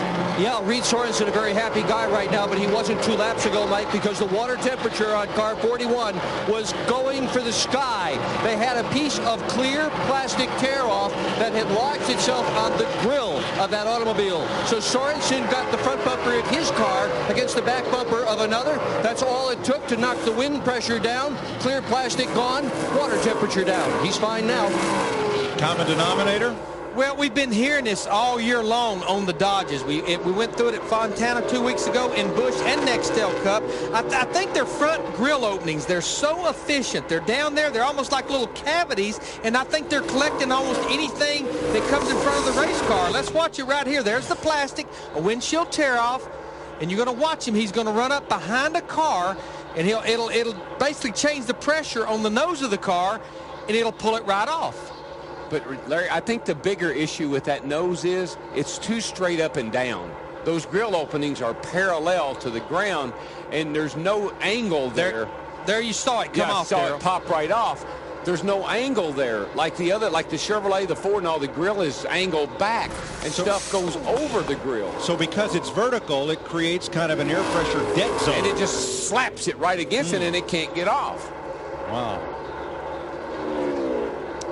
He's good to go now. He's sitting there running in the 5th position, about 6.5 seconds behind our leader, Mark Martin. Now, these guys, remember, they were all on pit road about lap 42, so we're probably about 15 laps away from possible green flag pit stops. Darrell, what'd you think the first time a crew chief said, hey, drive up behind that car in front of you and scrape that stuff off your grill? I said I would, but I think it's going to make that guy that I'm doing that to really, really angry when I get up behind him that close. Fortunately, now the air pressure will help you do it. Caution is out for debris on the racetrack at 84 laps. 16 laps to halfway. And there you see the light you talked about at the beginning of the show, Mike. The minute the caution light comes on, that closes pit road. And then what opens pit road is the first time the pace car goes by the entrance to pit road. The light is redundant to the flagman there, who waves a red flag with a yellow X. When he waves a green flag, pit road is open. That's a little earlier indication for the drivers that it is legal to enter pit road. We just had talked about we were only 10 or 15 laps away from green flag pit stop, so I'm quite sure we'll see everyone. And right now we have 26 cars on the lead lap, everyone to pit road for 4 tires adjustments and full of fuel. See Stacy Compton with his arm out the window there, Darrell? Well, I was just going to comment about that, Mike. It's hot. And all that does is just sticking your hand out there, ducks a little air into the cockpit, and I can't tell you how good that feels, that little cool air blowing back on the driver. And the reason you don't pop your shield, you know, you say, why don't you pop your shield? That hot air blows on your face from inside the car. Keep the shield down. You'll actually be cooler with the shield down than you will with it open. Joe Nemechek. Everybody down to 55 miles an hour. There's the green flag at the entrance to pit road, which is now open. Plus the other thing, you've got the cool box blowing cold air inside the helmet. If you open the shield, you lose all that. The leaders are in. Dick Berggren. Reed Sorensen said he really didn't like that business of running up behind another car because it broke his concentration. Crew chief Brian Patty said, hey, that's what champions are made of. Right now, Sorensen is making his pit stop. He has told the crew that the car is just perfect. No changes other than 4 tires and gas. Gene? Well, the 9 car of Mark Martin was tight, but he's pretty happy with it right now. That's understandable where he's running. 4 tires and fuel is all he's asking for. And the 21 of Kevin Harvick on pit road. That car had gotten a little bit loose. Half a pound of air in the right front tire for Kevin Harvick. Matt. And Carl Edwards entered pit road in the 2nd position. They're going to back up the air pressure, put a pound back in, so they're running the same exact pressures. Going to pull a tear off the front windshield. They hit the lugs, but Harvick's going to beat him off. He will now have the same exact air pressures they started the race on. And that's 2 great stops for Kevin Harvick's crew. Yeah, he came in 3rd, and he's going to go out taking the lead. And, I mean, it was not even close, the battle off pit road for Kevin Harvick, that Richard Childress 21 crew. Not at all. And these are big pit boxes here. You tend not to get all congested up and blocked in. 4th caution of the day, this one for debris on the track in Las Vegas.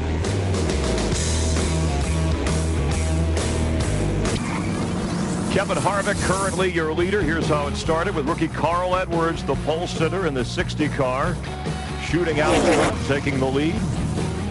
First caution of the day, Michel Jourdain Jr., the rookie from Mexico City. Sin City, more like Smoke City for him.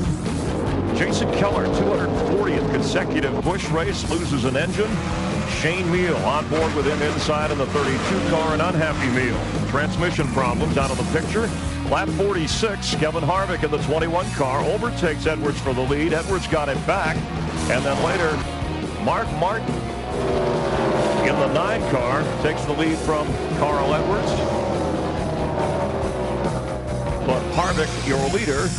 And here's our rejuvenating moment of the race, brought to you by Just for Men Hair Color. More than a hair color, it's the Rejuvenator, and the 2nd consecutive pit stop well done by Harvick's crew. It's been good enough right now to move him up each time they've come in to make a pit stop, but this last time it was good enough to move him all the way to the lead. A couple of things worth mentioning. Tim Fito in the 12 car, married on Wednesday this week here in Las Vegas. His new wife Kelly, congratulations to them.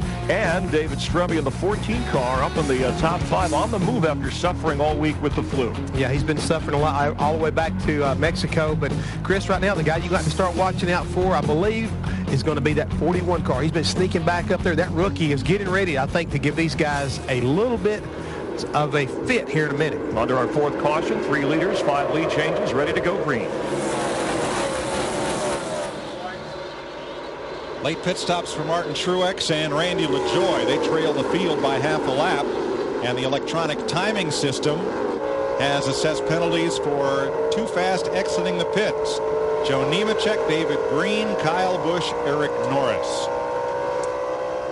Joe Nemechek was running in the top 5, and we have 27 cars on the lead lap. Jeannie? Well, without bad luck, I think there'd be no luck in the 8 pit right now for Martin Truex. As the caution came out, crew chief Kevin Mannion was going to tell his driver, hey, stay out. You know, we're having a rough day here. Why don't you lead the lap? We could use the points.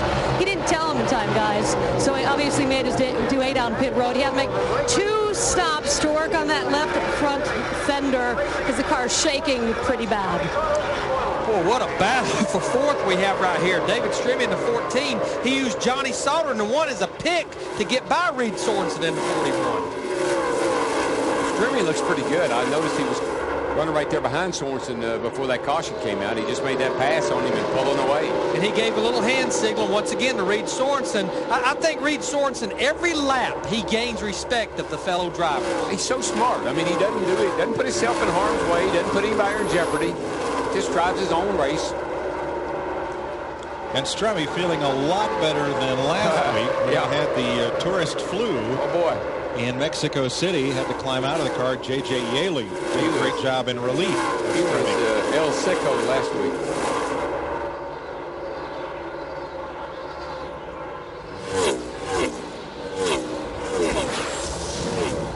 Talk about drivers communicating with each other, Darrell. Watch Strimmy. This is right after he passed Reed Sorensen on the 41. Yeah, brother. Thank you. Thank you, dude. You didn't hold me up, and I didn't cost you a lot of time either. You can join you can join the Navy here. Come on. Strimmy passes Jeremy Mayfield, who went a lap down earlier. You know, a guy we hadn't talked a lot about, you mentioned him just a second ago, but it was because of Mexico substituting for David Strimmy, J.J. Yaley. He just passed Paul Menard. He's in the 18 car. He's up to the 7th position. Good, solid run for J.J. There you see J.J. in the 18 car. Pretty good qualifying run last night. Qualified 9th, and he's pretty much held his own in the top 10. Man, Joe Nemechek has got his hands full, not just with his own car, but with about 5 or 6 others all around him. Well, he had to make that pit stop, a drive-through penalty for exiting the pits too fast. And, boy, Aaron Fike just got a little bit sideways, so we'll get to use this for the first time today. There is, this would be the eye of the storm. I would say you're so right. To speak. And most of these cars that they are wrestling with right now are cars that are lap down. Man, they just about did it over off of turn 2, guys. They just about did it. Casey Kane in the 38 got way too high up there. He was taking evasive action. Yep. Sterling Marlin and Tim Fedowa go by inside. This is one of them, hey, watch this. Yeah. It's going to be big. Yeah. They go down here, and I think the 25, he gets loose and got in the side of John Wood, and that sent him up in front of the 38 car. That was starting to look like bad news. Then Tim Fedowa in the 12, he stuck his nose right in the middle of it. Let me get in there too, boys. Let me have some fun. A nice recovery by Casey Kane there in the 38 in the Battle of the Shears.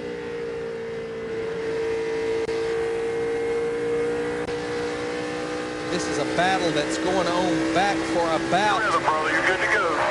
the 12th or 13th position. You see Sterling Marlin in the 40 car. I'm seeing a little bit of smoke taper off. Maybe the right front of that car. I think it may have been tire smoke.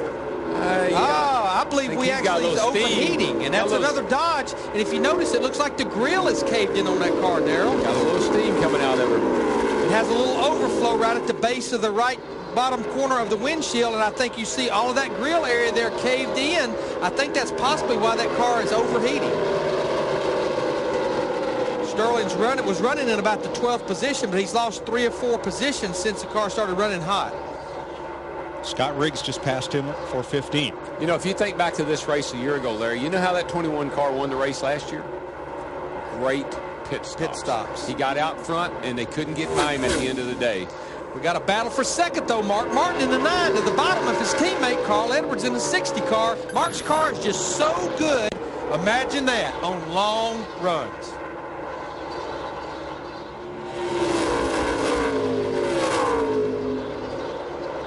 You never see Mark Martin run up the racetrack. If his car is right, he's right around the bottom of that racetrack just digging. The other thing you never see him do is panic. He always is just sitting there, just calm and cool. It's like a fisherman. He throws it out, and he reels it in. His car's been so good getting to the bottom of the racetrack, getting in the corner. Right there. Picks that throttle up, stays in the gas. Harvick washes up the racetrack, has to roll out. Mark Martin will win the drag race down the back straightaway to take the lead again. Second time Mark has led today. And Carl Edwards comes right back into the picture. Halfway next time by, Mark Martin will lead the halfway lap and try to become the third driver to win here after leading at the halfway point. Cat lurking right behind him. Strimmy in that Dodge. I mean, he's closing down on these front four here pretty quickly, too. Darrell, he definitely had the fastest lap of the last lap these guys ran by about 2/10, so he's right up there in the equation. Where's Bradshaw? That was strange looking. Shane Meal at start finish went right down to the track apron. He is 32 laps down after transmission trouble, but never mind. He's one of the quickest cars on the racetrack right now. He's not out of it till there's 32 laps to go. That's the way he drives. And he's pulling away from Kyle Busch, the 23rd place car. Remember, Kyle was one of those cars for speeding on pit road that last caution, still trying to recover, just like Joe Nemechek and David Green and some others. There goes Strimmy going by Harvick into turn 3 for third place. You know, we talked to Strimmy yesterday during our qualifying show, the 14 car. What a difference it seems like that joining up with Ganassi Racing, the swap over to the Dodges, what a difference that has made for that entire Fitz-Bradshaw program.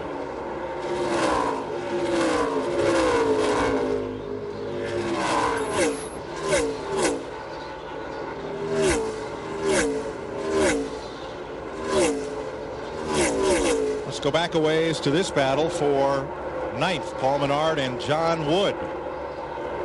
Chevy versus Ford. Just ahead, J.J. Yaley in the 18. Here's Matt. Mike, on their first pit stop, the 11 team went up on the track bar, and Paul said over the course of the next run, it hurt the car even more, so they backed up on that track bar adjustment and put on a set of scuffs, working on his best career finish, now running in that 9th position, which matches that best finish back in 2003 at IRP. They feel like they're going in the right direction. Now he just needs to settle in, get some clean air, and slowly start working his way back up to the front. Okay, this is a good run for John Wood in that 47 car. We've been talking about the strength of the Fords here. He's up there in the 10th position. Another one of those cars that has that Roush Yates engine, the new engine package in it, and I think they're reaping the rewards for it now. You know, John just stepped into the Truck Series and won himself a race, but struggled a little bit with the... There he is. There's Bradshaw. I knew he would be around. I knew he'd be here somewhere. Hey, guys, it's a concern, Terry Bradshaw, right now. You're talking about Sterling Marlin. Sterling just radioed in, said his water temperature is up to 250 degrees. Well, you know, that's certainly a concern, Steve, but I don't think you're going to see the same problem with Tim Fiedel and David Strimmy, because we've been watching the front end of Sterling Marlin in the 40 car, and the nose is all caved in and probably really hurt the airflow to the radiator.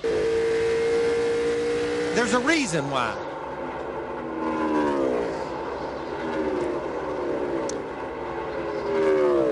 We talk about the crew chiefs getting very aggressive with the tape on the noses of these cars. The more tape you can run on those inlets, it really helps the aero of the car, plants the nose, and you see the bottom is clean, but it's completely taped up. It's up there at those upper openings where it's caved in, where they had a little bit of opening, and I'd say that's what they're fighting. Yeah, as hot as it is today, you should always err a little bit on the safe side with the tape, because you never know what you're going to get into, just like what happened to Sterling. J.J. Yaley repassed John Wood for 8th place as you look at Mark Martin, who has almost a 1-second lead on teammate Carl Edwards.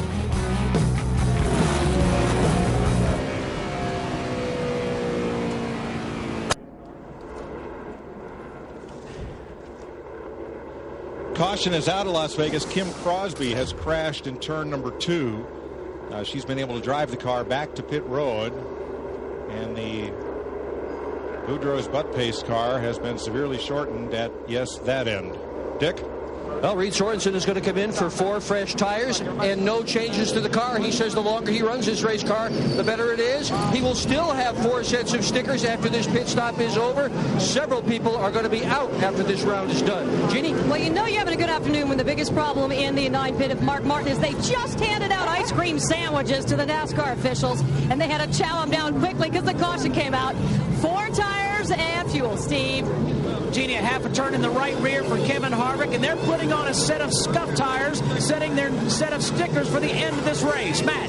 Carl Edwards felt like the car was coming to him, but he needed help at the beginning of the run. Air pressure adjustment all the way around for the 60 car, a little slow on that left front, and he's away. He's going to be out second and just in front of David Stremme and Kevin Harvick. But there's Ashton Lewis, who is first off pit road. We're going to show you what happened to Kim Crosby, who had spent some time in the garage but then come back out, attempting to log some laps. Watch the yellow car.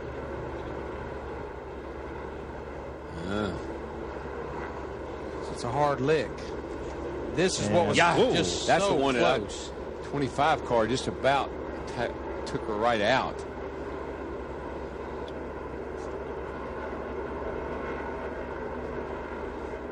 This is so close. Ashton Lewis in the 25 car. Woo. Heads up on his spotter and himself.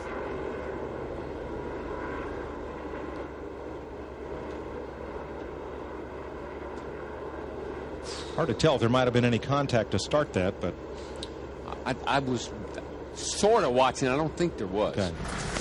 Reed Sorensen will come back to the pit for a lug nut. By the way, going back to Mexico a week ago, when Carl Edwards had his Friday practice crash, the car in front of him entering the chicane that missed the chicane kind of threw off his entry point, did not cause the crash, but just distracted him, was misidentified as Kim Crosby. Actually, it was Eric Jones' car that was in front of Edwards entering the chicane there. See Kenny Wallace, the 22 car, back on the lead lap, and you can't have mistakes on pit road like Reed Sorensen and that group just had, especially when you're this late in the race and you have 27 cars on the lead lap. It's just mistakes can cost you the possibility of winning this race. 89 laps to go. Kenny Wallace, who let's hope he hasn't used up all of his good luck this week, Matt. Mike, it hasn't been his day today, but on Thursday night at the Golden Nugget, it was a big night. Kenny Wallace alongside his brother Rusty, Ryan Newman, and the ring from championship owner Richard Childress, 2-time 500 Indianapolis winner Elio Castroneves, and a host of others battling for big money for good causes. But the man who had the hot hand at the end was Kenny Wallace, winning $50,000. Well, I mean, that's what racing's all about. Every sport, involved in racing, whether it's NASCAR or whether it's any other association, that's all we're trying to do is we're trying to help out people. We're so lucky. We make so much money, that sometimes we don't realize, how lucky we are. So for us to be able to give $50,000 to the National Autism Society, I mean, it just gives me goosebumps. It's cool. The winning hand, 2 pair of 7s and a pair of 2s, netted $50,000 for a great cause, the Autism Society of America. In all, the Mobil Oil sponsored event raised $100,000 for the various favorite celebrities' charities. Let's go to Reed Sorensen's pit stop and see what might have happened errantly. You see right there, they just didn't get that 5th lug nut on that left front tire. The NASCAR official right there. And there you see the finger bring him back in. And, of course, here's a car been running in top 5, top 10 all day long. NASCAR strives to have 2 officials watching each car's pit stop, and mainly it's for safety violations like that. Steve, John Wood's lucky day has turned around. Yeah, tough break for him, Mike. He started this race 22nd, had worked his way up inside the top 10, just got caught for speeding on pit road. He must go to the tail end of the longest line. All right, now Greg Biffle is actually going to be leading this race, but you heard Dick Berggren talking about the tire strategy. Again, these guys had 6 sets of tires, burned a lot of them up in practice. They had 4 sets to race on for the most part. Greg Biffle, after 23 laps, decided, hey, with 90 laps to go, I want to save my 2 sets of tires. So we'll see how 23-lap tires does against a lot of fresh tires. All right, Larry, let's see if we can get through and crank it up this time without incident. Let's crank it up on the restart.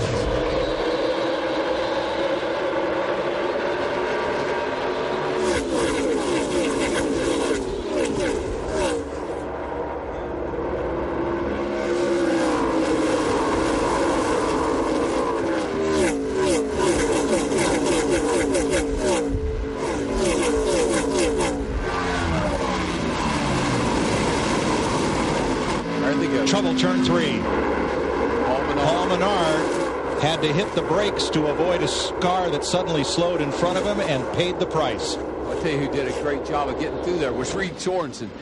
Holy cow. Yeah, Stacy Compton also paid the price because he was right behind Menard. Yeah, he and Menard went up into the wall together. Tony Raines, right side damage, and Sterling Marlin, more nose and left side damage. But you're right, DW. Reed Sorensen getting through that wreck, but that's what you do as you see Stacy Compton in the 59 car, hard lick into the inside wall. But there you see he's helmet off, a little frustrated. But that's what you do to your driver when you put him in that box with a mistake on pit road. You put him back there in the eye of that storm. You watch him go through this. He did a great job of sitting on a hot stove. Yeah, see, they back up in front of Mark Martin, and everything just accordions. Menard gets tapped by Casey Kane, and Martin Truex Jr. in the 8 car. I don't know how he ever made it through there, but he did. Boy, Stacy Compton got hit, I think, about 3 times before that car came to rest.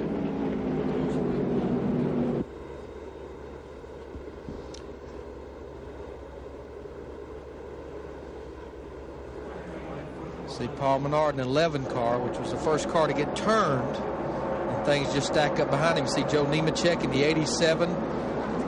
There's the second hit for Compton. Now he's going to start to slide down. Oh, got missed there. And, his teammate John Wood clipped him right at the end. You're not going to like this, folks. This is Stacy Compton.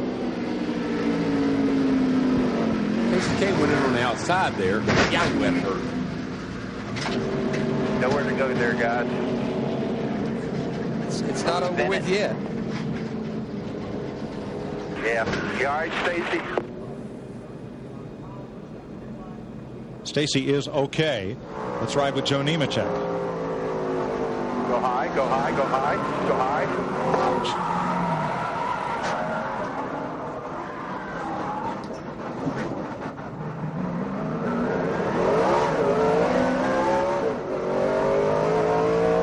This is what's amazing right here. You see Martin Truex Jr. in the 8 car barely slipping through. Tim Fiedel as well. Reed Sorensen, you mentioned DW in the 41. Zigging and zagging his way right through there. Here comes old lucky zigzag Kenny Wallace. Whoa, whoa, whoa, whoa, whoa. Easy. Start waving them off. Clear low, clear low, clear low, clear low. You're good. Come on. That's it, baby. Good job. Come on with it. I love that. Whoa. Yeah, that's very instructive. Oh, yeah, it helps a lot. See Paul Menard, the 11 car, they're pushing him back to the garage area. Had a pretty good car earlier in the race. Sterling Marlin in the 40 with all types of damage. Well, just thinking about Joe Nemechek, we talked about Reed Sorensen being back there because of a mistake by the pit crew, leaving that lug nut off. The reason Joe Nemechek was back there was, remember, caught speeding on pit road, trying to recover from that. So caution out for the 6th time here in Las Vegas. Greg Biffle, your leader.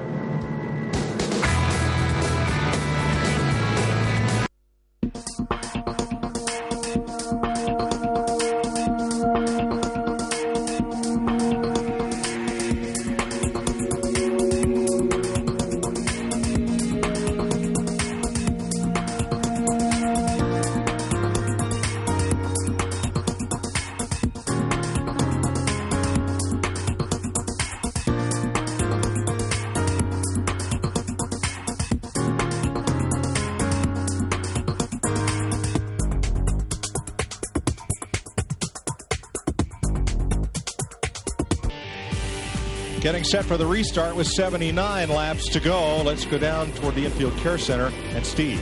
Thanks, Mike. Stacy just out of the care center. Stacy, looked like you took several hard licks. Are you okay? Yeah, I'm fine. It's just frustrating. The guys at Kingsford Ford had gotten the car so much better.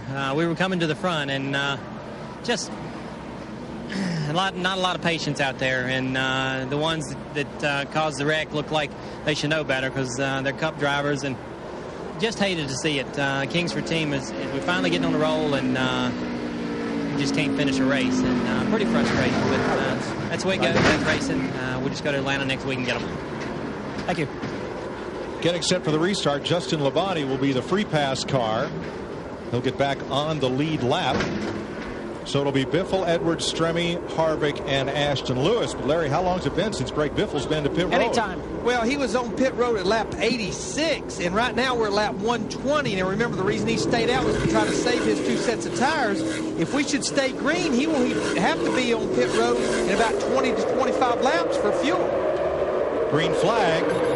Boy, David Stremme in that 14 car, he was hooked to the rear bumper of Carl Edwards in the 60. Yeah, if I had a Dodge like he does, I'd take better care of my nose than that because they've been having a little nose problem. They really had a fight with some lap cars down in turn 1 and 2. Stanton Barrett in the 36 as far as one of the lap cars. And Sterling Marlin took that restart from pit road, went a lap down, repairing crash damage. For the lead. Carl Edwards coming right back after Greg Biffle, and he's going to take it. Not without a fight. Biffle will not give up. Just remember, we just talked about Greg Biffle. He has about 23 more laps on his tires, and right there you can see the difference. His car, the nose just slides up the racetrack on the exit of the corner. 4th place. Kevin Harvick on the inside. He's got company. Right behind the leader's single file. It is side by side. Harvick is underneath the 36 of Stanton Barrett, who's 2 laps down, but a lot of side by side racing right behind him. Yeah, you know, Biffle saving those tires like that, that's good strategy if you get to use the tires. If you get the caution. Because we already talked about how these tires will fall off, or the pace will fall off somewhere between 2 and 3 seconds, new tires to old. So that could be a big advantage for him if it plays out. Elliott Sadler trying to come back up into play, and Mark Martin boxed in. Entering turn 3, J.J. Yaley pulls up on Martin. It's number 9. Definitely looked like they've made the right adjustments on Elliott Sadler, the 90 car on that last pit stop. But he was so good at the beginning of the race, then started to go backwards as he tries to go around the lap car with Stanton Barrett to 36. Looks like now he's working his way back to the top 5 where he was in the beginning of the race.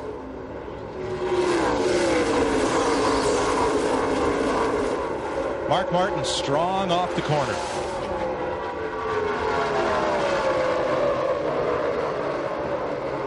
And Jeannie, what about Martin Truex Jr.? He was 12th just before this caution, and right now he's running 12th. Yes, interesting conversation during that cleanup between the 8 and his spotter. Joey Meyer said, I got you through that because I drove you right into the middle of it. Mark Truex saying, hey, I didn't hear a thing you said once it started. All I saw was cars wrapped around my hood. Spotter replied, well, then I did a great job. Martin, of course, taking issue with it, saying, wait, cat-like reflexes got us through. Maybe our luck is changing. And as the spotter replied, Joey Meyer saying, good, because I used all mine up on that deal.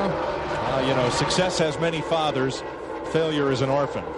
I tell you, another good race car. You see Reed Sorensen in the 41 car. Remember, had that pit road penalty for a lug nut, trying to claw and fight his way back. I watched him a while ago. He ran the entire front stretch on the apron trying to pass race cars. He's committed to the bottom, and every time we get ready to come off the corner over there, there's somebody that has been in his way.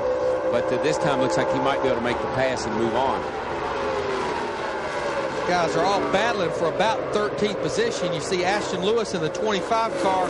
It appears that maybe the last pit stop he only took on fuel. That's how he got out, and he's paying the price for having those older tires, it appears. Ashton Lewis there in the 25. Blaney in the 31.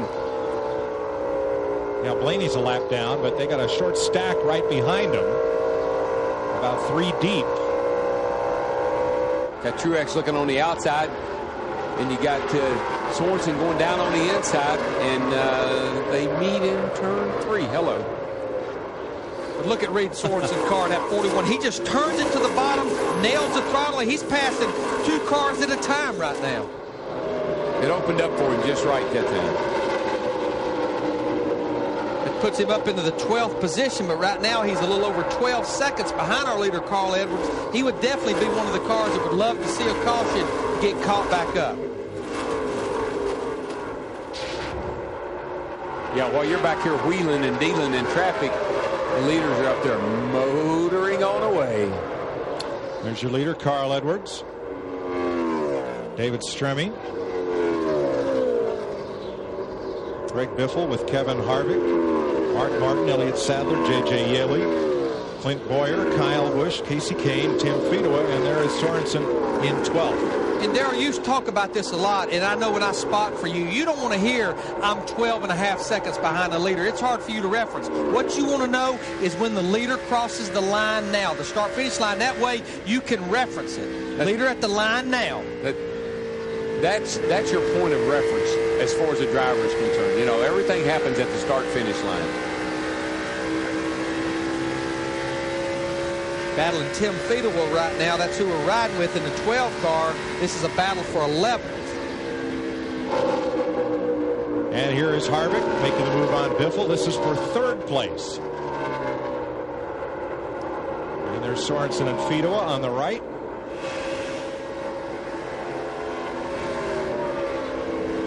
But my gosh, there just went Carl Edwards at the start-finish line. And here comes Harvick now at the line.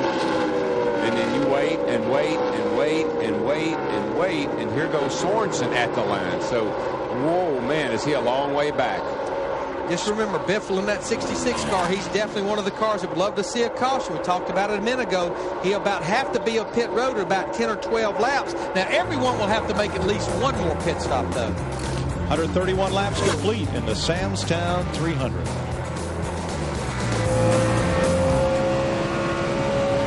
Well, we've got about 69 laps here to run here at the Samstown 300 at the Las Vegas Motor Speedway, and Carl Edwards seems to still have the upper hand on the field, but David Stremme is having a good race. Kevin Harvick's still in there. Mark Martin's still battling. Reed Sorensen, he had to drop down, unfortunately, for that drive-through penalty that he encountered a ways back. But he's making his charge through the field in the number 41 Dodge from Ganassi Motorsports. Reed Sorensen is definitely raising a few eyebrows in NASCAR racing. He's basically come from nowhere to really prove that he perhaps is a serious NASCAR Busch Series champion this year. Not only for Rookie of the Year honors, but for the whole thing. Reed Sorensen certainly knows how to drive a race car very, very quickly. It'll be interesting to see how he does, if he can get himself up with the leaders and mix it up with those bushwhackers, as they like to call them, those veterans who have literally hundreds of thousands of miles under their belt. Reed Sorensen is pretty much a blue rookie here, but he's doing a hell of a job for a guy who's still in his teens. So let's all wish Reed Sorensen a good race as we ride along with Kenny Wallace, and he's getting instructions from his spotter. Maybe we can listen in.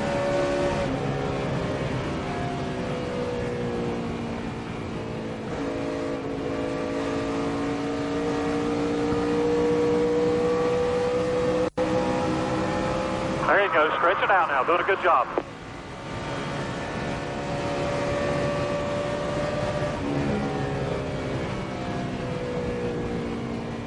Leader, start finish now. And as the commentators were saying earlier on, the drivers want to know when the leader crosses the line. And there was a very good example of how a spotter keeps his driver informed. Very interesting to listen in when they do have those multi-car crashes. The spotter telling the driver to go low, go high, go straight. Basically, it's all in the driver's hands. The spotter's a very good guy to have. But at the end of the day, it's all in the hands of the driver, as Martin Truex Jr. and his spotter had an interesting conversation as Jeannie Zalasko brought us up to speed.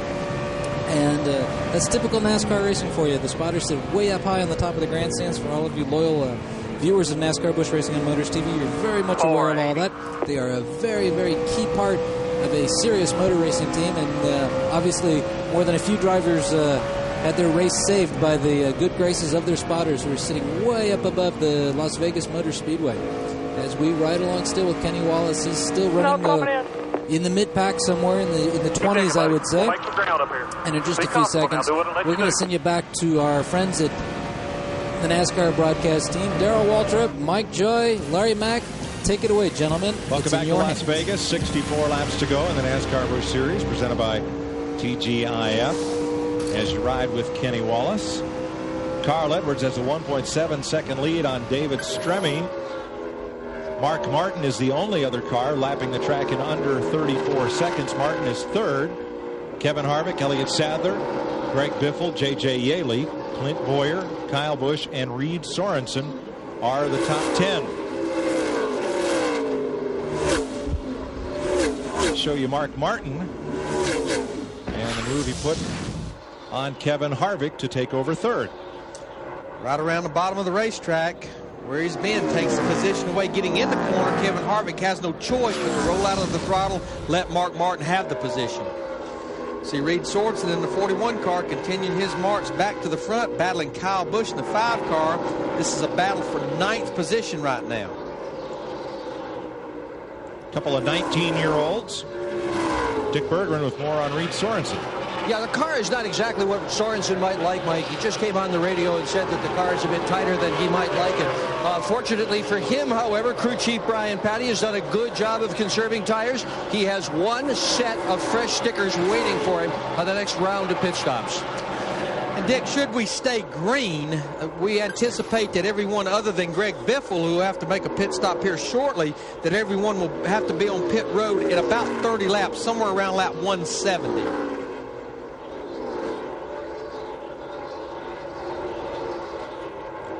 Carl Edwards now 2 seconds up on David Stremme. Jeannie? Well, David Stremme playing a game of how low can you go most of this afternoon. They've been flirting with air pressure, guys. He's down about 1.5 pounds on each tire from where they originally started. By the way, I was just informed they do have a set of stickers waiting for him. But they also have some bungee cord waiting for him. That will make its way into the driver, guys. It keeps slipping out of gear. So he has to keep fudging with the gear shift to make sure it stays where he wants it. So they said, look, don't worry about it. When you get back in here, get some bungee cord, wrap it around it. It'll stay in place. You won't have to worry about it. And Darrell, we used to actually have a bungee cord in the car tied to like one of the seat rails. That way, after a restart, if it was wanting to do that, you get it in 4th gear and just hook that bungee cord around that lever to hold it in 4th gear. Well, I don't believe he's driving with one hand, but if that thing was giving him a problem, I bet he's laying that right hand over on that shifting lever every now and then to be sure it stays in high gear. And just to follow up what Jeannie was talking about, the air pressure, I know the people at home maybe think 1.5 pounds of air, you would never know the difference in your passenger car, 1.5 pounds of air, but the tire is a spring itself. And 0.5 pound of air can be as much as 10 or 15 pounds of spring rate. 1.5 pounds of air in a race tire is huge. Kevin Harvick, Elliott Sadler, 4th and 5th place. Harvick, is he about to snap his string of 2nd place finishes? And how about Elliott Sadler, Steve? Well, Mike, Kevin Harvick's out there on a set of scuffed tires, so they'll definitely put stickers on when they come back. Meanwhile, Elliott Sadler, as Larry McReynolds pointed out, they've been chasing the racetrack and chasing the car all day long. They fixed the exit problem off the corners, but then it hurt him in the middle of the corners. Right now, he said the problem is when he gets up behind Kevin Harvick, he gets arrow tight, but he is trying to make a pass as we speak. And here's newlywed Tim Fedowa and David Green battling 12th place. And David Green, again, was one of those cars that earlier in the race was caught speeding on pit road, had to go to the rear of the field. He's been fighting his way back for about the last 40 or 50 laps. You know, Larry, I think it's Elliott Sadler, Robert Yates, Rick Wren, that crowd that has put that Busch program together. They got to be pretty happy with the way they've come out of the box here right off with that car, running very well, being competitive, and right up to speed. And good thing, Darrell, they had long faces last week after leaving Sadler out on the racetrack in Mexico City for 39 laps and running him out of gas. And just to follow up on that, I talked to Rick Wren this morning. They were coming to pit road on the lap the caution came out, but the pit road was closed. We were talking about that, and they ran 2 laps of caution, and it put them in a box. Now, this right here, I want you to keep an eye on this, because should we get the green flag pit stops, this could be critical, because this line right here is where they have to be at 55 miles an hour. And notice, the entrance of pit road is right in the middle of turn 4. It never fails on green flag stops. Someone misses that entrance. Reed Sorensen going after J.J. Yaley and taking 7th place. But once again, I think Reed's problem right now, he needs that caution, because as he's been fighting these cars, he still has a fast car, but he's over 17 seconds behind leader Carl Edwards right now. Yaley takes the spot right back.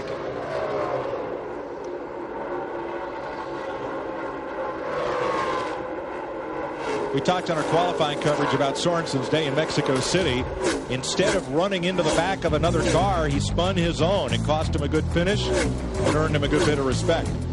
Trouble in turn 1, a big puff of smoke, and that was from Reed Sorensen as he went down in turn 1. But it looks like he's going to be okay, but that was a big puff of smoke, and was there contact between those two? Yeah, I believe there was. That's definitely what the smoke was. And, of course, we stay green. There is no caution. But, again, this would cost these guys a lot of time on the racetrack. Because right behind them, you see that blue car, Clint Boyer in the 2. He's reeling these guys in. And just remember, Shane Mill in the 32 car, he's out there several laps down because of a transmission change. See what happened here, Larry. Reed gets a run on J.J. He looks to the inside, and J.J. runs him down on the flat. And when Reed comes back up on the track, there's a little transition there, and they start to really bang into each other, and whoa, that could have been huge. 2 or 3 little bangs. Battling for 7th place. Down on the apron. Now, when you come up off the apron right there, there's a little transition. Not much, but a little bit, and it can cause you to get a little loose, particularly when you're alongside someone like that. And just remember, this is happening at over 180 miles per hour. It's not happening at about 35 miles per hour. Well, no harm, no foul. They continue 7th and 8th behind Edwards, Stremme, Martin, Harvick, Sadler, and Biffle. Well, Carl Edwards continues to lead ahead of David Stremme, but he's still got a bunch of his fellow Nextel Cup runners up there. He's got Mark Martin, he's got Kevin Harvick, Greg Biffle, Elliott Sadler. They're all running up at the front. As we saw just a moment ago, J.J. Yaley and Reed Sorensen, 2 of the young guns in the NASCAR Busch Series, got together in pretty decent car control, must have to admit, from the 41 and from J.J. Yaley. They could have made a real mess of things, but the 2 of them held their lines. They tapped each other a few times, kept it on the track, no yellow flag, and we're still racing. We're riding on board with Kenny Wallace.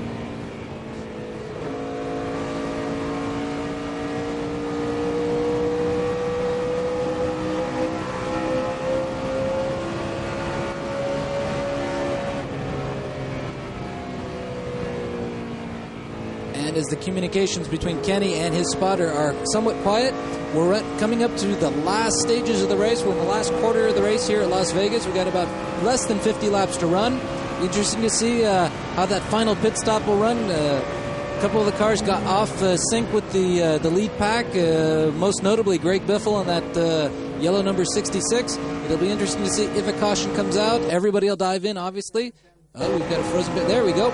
But if they stay green, there could be some interesting things happening. It certainly could come down to perhaps just a 2-tire stop, a 4-tire stop. Right with you, all kinds of possibilities. Track position is key.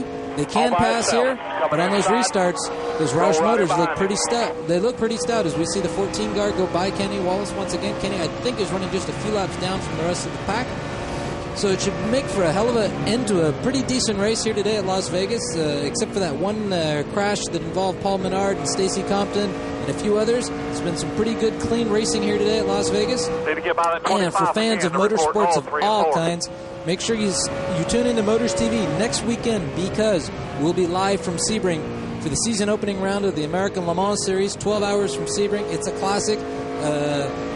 full field, all kind of interesting cars in the GT1 class this year, from Celine's to the new Corvette to the Maserati, which is running outside the championship, but it has been invited. A couple of Aston Martins, the Pro Drive prepared DBR 9s. They should be quite interesting to watch. And, of course, there'll be those 2 champion Audis that have been pretty much having it their own way in the American Le Mans Series for the last couple of years.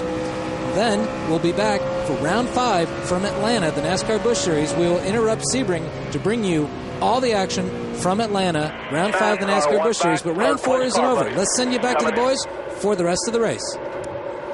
Welcome back to Las Vegas. You're on FX, and Carl Edwards, your leader, clinching also the bonus for leading the most laps. 100 laps with David Strebe right behind him, and Mark Martin, Jeff Hammond, those recent pit stops. Quick review. Quick review right now is it looks like, Carl Edwards' guys that made all the right adjustments. He's looking really strong, as he's looked all day long, Chris. But how about David Strebe up there running second place? But Larry McReynolds was talking just a little while ago about how important the timeline is across pit road. But if you'll notice, just to the left of that yellow stripe, that what looks like that little sandy looking stuff, that's speedy dry. And Larry was talking about how critical it was to be able to get slowed down to make sure you weren't speeding on the pit road. If you come in very hot off that racetrack and your spotter can't see that to tell you, hey, beware, you may hit that and slide back up inside the racetrack, or even spin out, creating a bigger crash than what you could imagine. So these guys need to be careful because the crew chiefs can't see this. And an important role for spotters. Now, most of the spotters, they come from different backgrounds, different connections. What's the most important thing? Oh, did you see that right there? Carl Edwards is in a hurry right there, and he's trying to put some pressure on the 8-car Mark Truex, but he almost got up into that lap car, and that would have been bad news for both of these guys, vying for the championships. He's trying to put Mark Truex down a lap, and I'm sure he's thinking, well, if I can get to him and get around him, it'll really make my day even that much more sweeter as he's getting underneath Mark Truex going down the back straightaway. Other than having good eyesight, though, what qualifies one as a good spotter? You've got to be calm. You've got to be able to handle pressure situations and realize sometimes what your driver needs. As we watch right now, Carl Edwards is continually putting the pressure on that 8-car Mark Truex. Let's go back upstairs and rejoin Darrell, Larry, and Mike. So Carl Edwards, the pole sitter, who's been the fastest thing all day, puts the defending series champ a lap down. And there's action, as you predicted, Larry, in Greg Biffle's pit. Yeah, he's on pit road right now. And he stayed outside of that stay dry. That's actually Paul Wolf in the 6-car. Now here comes Biffle in the 66. He has to be down to 45 miles per hour. We anticipate this could be the last pit stop for all of these teams, Greg Biffle being the first. This is where you cannot have that mistake. No loose lug nuts, no speeding on pit road. Matt Yoakum, it'll be 4 tires, though.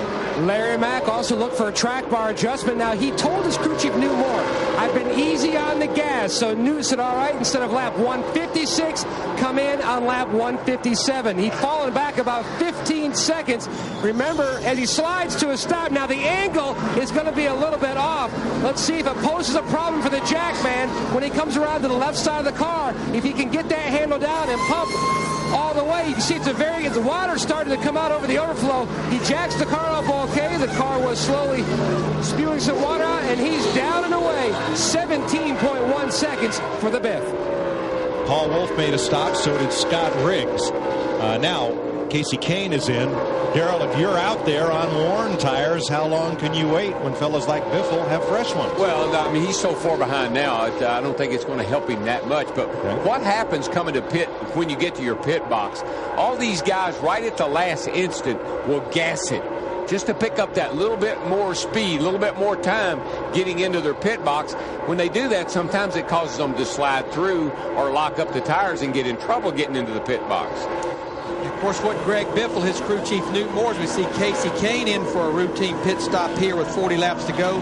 What they're hoping over the next 15 to 20 laps, cycling through these green flag pit stops without a caution, where they will stay on the lead lap. Ashton Lewis is in. Paul Wolf got a drive-through penalty for too fast entering pit road for his stop in the number 6. But meanwhile, Carl Edwards just continues to run among the fastest laps of anyone. He and Mark Martin and David Strebe, along with Kevin Harvick and Joe Nemechek and Reed Sorensen, the cars that are under 35 seconds a lap here. The thing that the tires will do, you asked about Biffle, the things they'll do for him is they'll give him an advantage right now, which could, in fact, if a caution came out, maybe get him the free pass because he'd be the first car a lap down, or at least it's going to get him back on the lead lap when the other cars do make their pit stops. But he's so many seconds behind the leader, I just don't see how he's going to catch up to be a challenger. Kenny Wallace makes a stop as green flag stops continue with 39 laps to go. He just gave up so much time on those older tires. I just don't think he can offset it with the new tires. And we have 14 cars on the lead lap. Jeremy Mayfield in the 64 car will be the next car that Carl Edwards puts a lap down. But what it'll be for those cars, it will be somewhat of a waiting game. Once these cars start coming into pit road to get those 4 tires, then you can't afford to wait. Now, Carl Edwards can, because he has almost a 4-second lead. He can wait a little bit because he has such a lead and maybe get a caution and put a ton of cars a lap down. Penalty stop for Casey Kane coming. Too many men over the wall servicing the car. You can only have 7 men, and then thing over that is a penalty. And there's another mistake late in the race.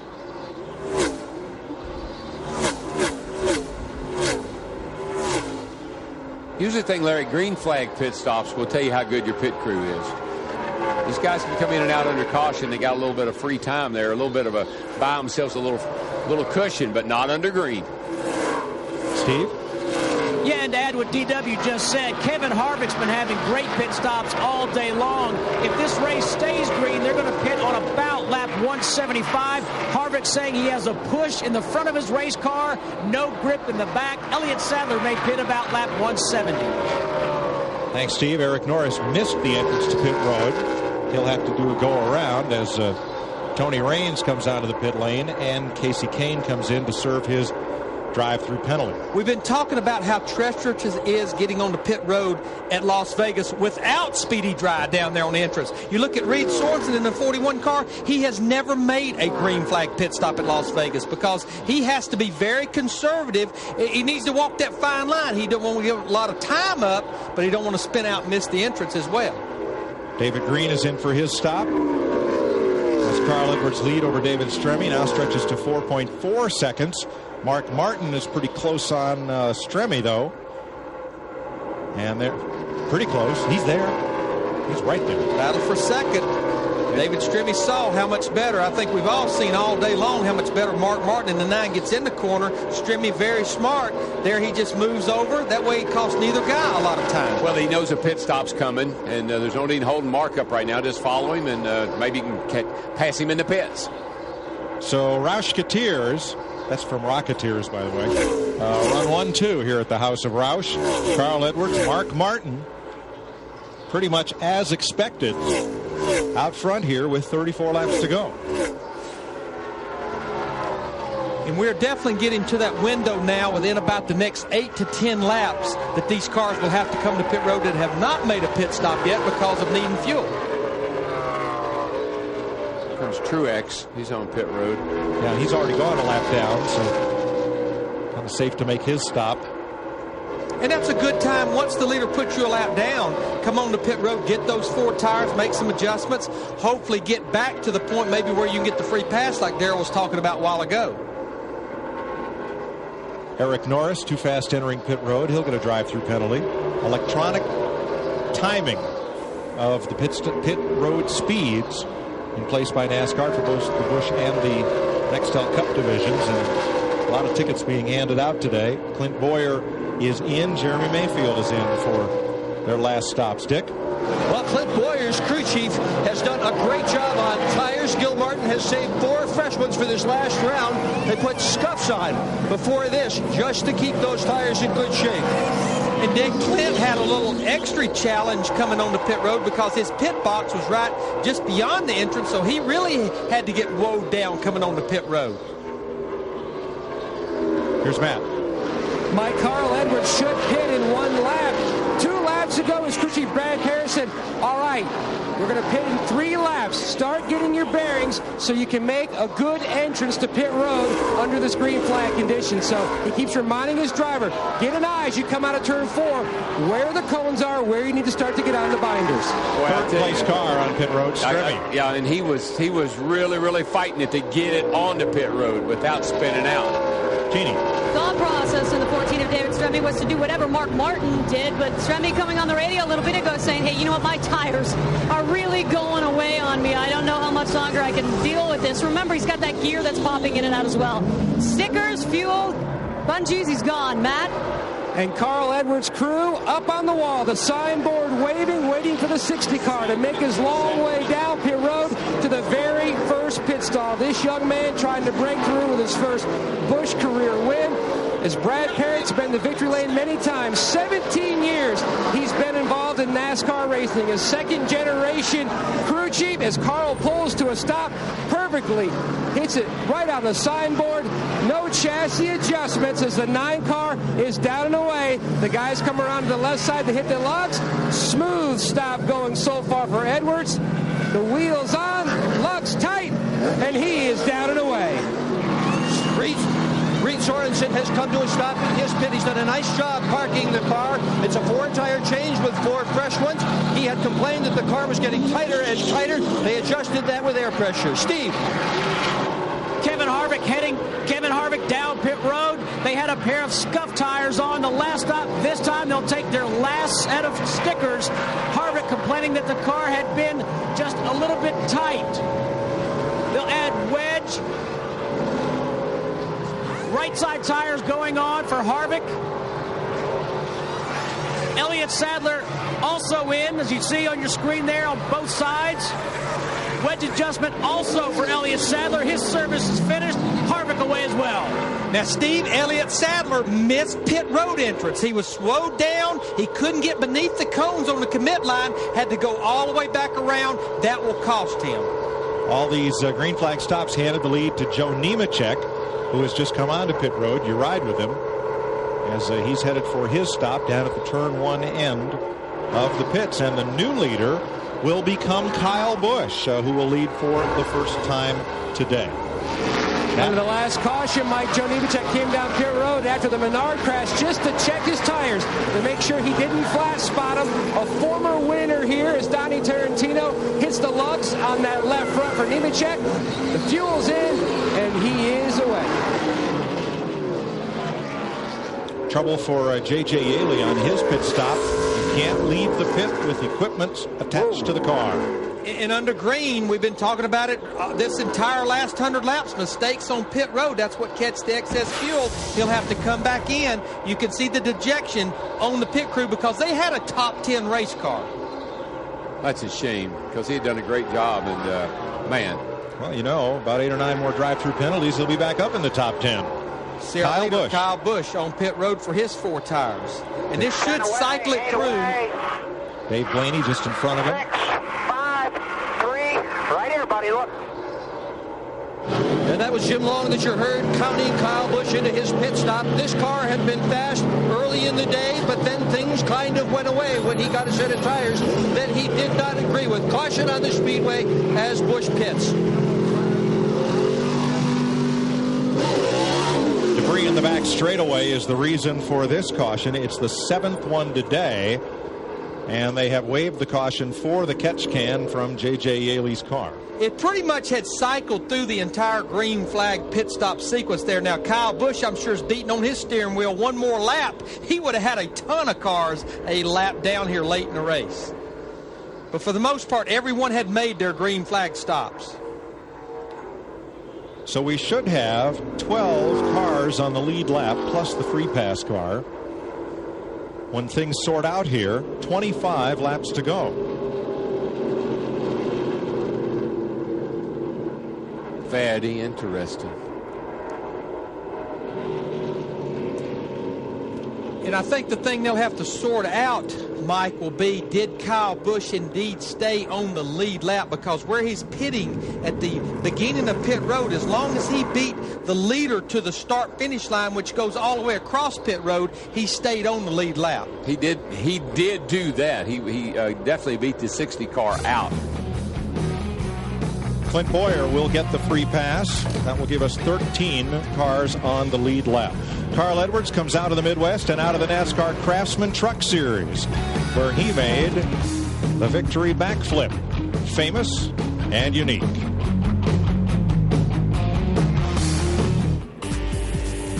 Carl Edwards leading with 23 laps to go here in Las Vegas. Mike Choi mentioned that Carl does the backflip and did it at the start-finish line after winning the 2004 Daytona NASCAR Craftsman Truck Series, but he has stated that he won't perform another backflip, at least on TV, until he wins another race.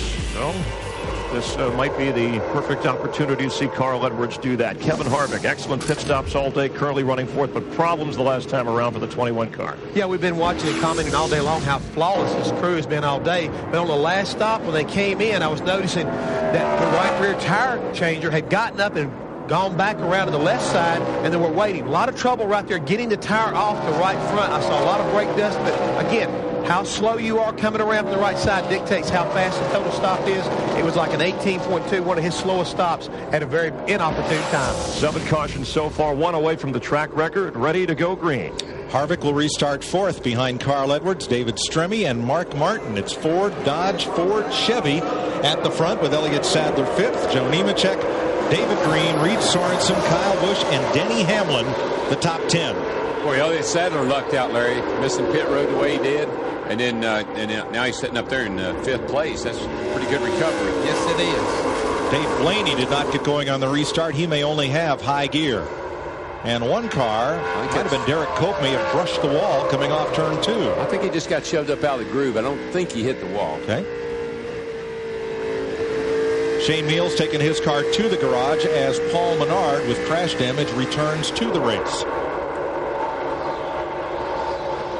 Now, during that caution flag, a number of drivers, including Greg Biffle, had a chance to put on that last set of fresh tires. Well, we talked about when he did not pit on lap 110, as we see, boy, Elliott Sadler got real loose right there in the middle of 3 and 4, and he's going to lose the position to Joe Nemechek in the 87, who we're riding with, and a lot more cars, but he was trying to save that set of tires. Newt Morris, crew chief, elected to stay out. Maybe it'll pay off for Greg, but it better hurry, because meanwhile, Carl Edwards in about 3 laps already a second and a half out front of the second place car, the 60 car. Yeah, that 60 car today with Carl Edwards, he's in a league of his own. I mean, he's in another zip code. Biffle restarted 12th. He is up to 8th. See what happens over these final 20 laps.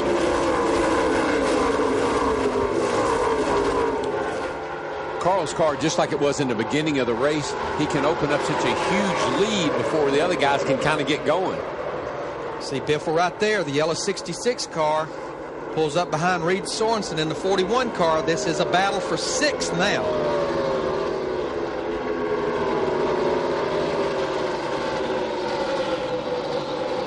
Tell you one thing, they worked on that 5 car, and he's coming back up through there too. He's up to 8th place and passing him when he catches him. Told these boys 19 laps to go. This is where you reach up there and pull those belts and dig tight, dig low. Dude right there is moving on. Been a tough day for last week's winner. Martin Truex Jr. went a lap down during this last long green flag run, finds himself in 15th.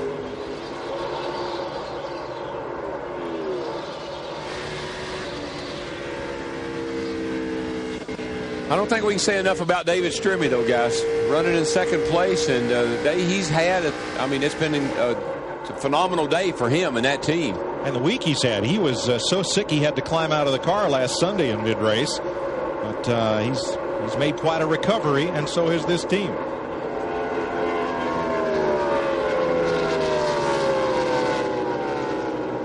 Here's Jeannie. Talking about David Stremme, of course, mentioning that, you know, his gear was slipping out. They had to send bungee cords through. Car was loose, car was tight. You know, the typical stuff you get during the race, but he's just been fighting it all day admirably. I mean, even now, guys, you can't really tell, but he says the car is shaking on him. Well, that's not a good sign. That shaking is probably something related to that gearbox problem he's having. And let's just hope for his sake it'll hang in there for a few more laps. 17 to go. Let's go back to 9th place, where Randy LaJoie in the Frank Cece and Jim Kelly Dollar General car had to take the Champions Provisional to get into show. And yet, And LaJoie has climbed his way to ninth. Yeah, we've been talking about comers and goers. Yeah, started dead last on the field. John Bland is crew chief. They've made the right calls. This is a great run for this race team, sitting there in ninth with 16 laps to go. Good run for Randy.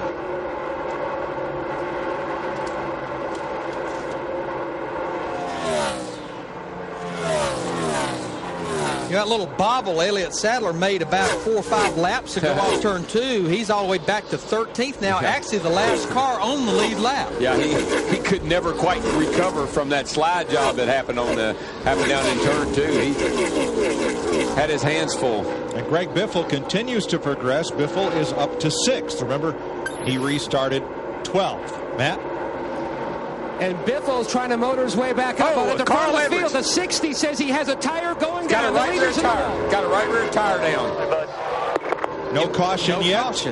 Edwards gets it back up on the apron. Nope, spins it again. Yeah, caution is out now. Right rear tire is down, and he's...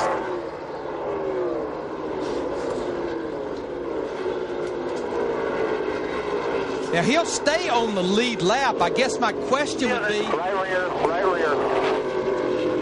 4 tires going to come in. 4 tires going to come in. Sorry, bud. Good call on your tire, man. All right, that was Brad Parrott, his crew chief. They're going to go ahead and change 4 tires. I guess my question, I'm sure our guys will find out exactly how good of tires does he have left in the pits to put on that car here for this final run. Now, let me ask you, since he spun and brought the caution out, what would have been the penalty? We're going to see the spin here, and then we'll find out what would have been the penalty if he'd just driven across the grass straight to his pit. As that tire goes down. Yeah, I don't think it. I'm sure they would have held him because he would have been on pit road illegally.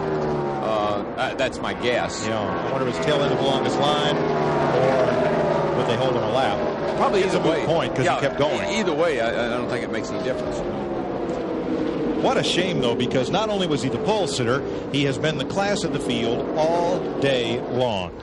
I'll tell you who this is a big break for is Greg Biffle. You see right there a lot of smoke coming from the right rear tire, but I think this is a big break for Greg Biffle because if we can get within the 10-lap window, he'll restart this race in 5th with a little fresher tires, and we'll have no lap cars to deal with. So this could be good for Greg Biffle. Carl Edwards was in a real box there, you know, Larry. He should have come on pit road that time by, I think, because that tire is going to come apart, and it is going to rip the right rear quarter panel right off of that car. And now he's had to slow down so much to keep that from happening. Maybe should have dove that baby on pit road the first time by. Because the penalty is the tail end of the longest line, but it's much better than tearing a fender or quarter panel up. See, it's shredded now. You see it right underneath the car. And hopefully he can get around here without doing a whole lot more damage. And that Kyle Busch coming onto pit road as well under this caution flag. Oh, yeah, and he was up there in about 6th, 7th place, I think. Scott Riggs is in a number of pit stops. Dick? Kyle Busch is in again. He complained that last set of tires was just like the ones earlier in the race. Just loosened the fire up. They decided to keep that set of tires on. They were out of fresh tires. In fact, in that last pit stop, they were out of fresh tires. Put a couple of rounds in the left rear to try to tighten it up, but he will have his hands full for these last laps. Casey Kane, Elliott Sadler, Denny Hamlin, and Ashton Lewis are also on pit road as Edwards finally makes it into the pit lane, Matt. And his crew watching our coverage told him, you're going too fast. You need to slow down some more. We need to try to save that quarter panel. Now, Carl said, do whatever you have to do, pressure-wise or chassis adjustments, to make me as good as I can over this little short sprint we're going to have to the finish as he slowly makes his way down pit road. Now, they definitely do not have any new tires, sticker tires. We're definitely seeing scuffs. I guess it just... We'll find out exactly how good those scuffed tires are, which tires that has been run before, whether it was in practice or earlier in the race. Well, the worst thing, Larry, is he's going to have to restart 14th. And without benefit of new tires, that could be tough sledding. Actually, he's starting 28th because he's got all those lap cars on the inside. So he's 14th in the outside line, but he's got all those lap cars, so that's going to be hard to pull off. So the game has changed here in Las Vegas with 12 laps to go.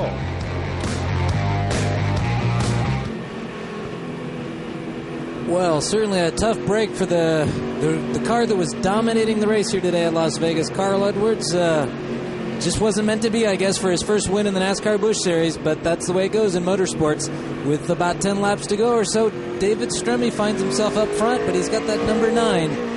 Ford Taurus and Mark Martin right on his back bumper, so it could be a very interesting restart. Mark Martin could definitely put the hammer down and make quick business of David Stremme. However, there's a few other top runners up there, none other than Greg Biffle in the number 66, certainly a fan favorite amongst a few of you on Motors TV, as well as Kevin Harvick. I think Reed Sorensen will probably be up in that lead group somewhere. He's probably just behind Biffle. We can't really see from this Kenny Wallace onboard camera. As we see the cars up front warm those tires up, scuff, new, whatever they may be. They got to go 10 more laps here in Las Vegas. So we definitely have Kevin Harvick up ahead of Greg Biffle. I can't make out the car that's in between them, who's warming his tires up. Should be a very interesting restart. Perhaps that is Fido. I'm not sure. No, I think Tim's still up front. Anyway, Mark Martin's certainly going to be a tough car to beat. Kevin Harvick's had 3 second places. He'd like to go one better today, but he very well could end up in second place as well. There we see Reed Sorensen. He's right on Greg Biffle's back bumper. So this could be a great finish to what's been a pretty decent race today. So anyway, we're going to send you back to the NASCAR crew live from Las Vegas. On delayed basis from Las Vegas. Enjoy the finish. Finishing up the 8th caution period, tying the record set in 1997.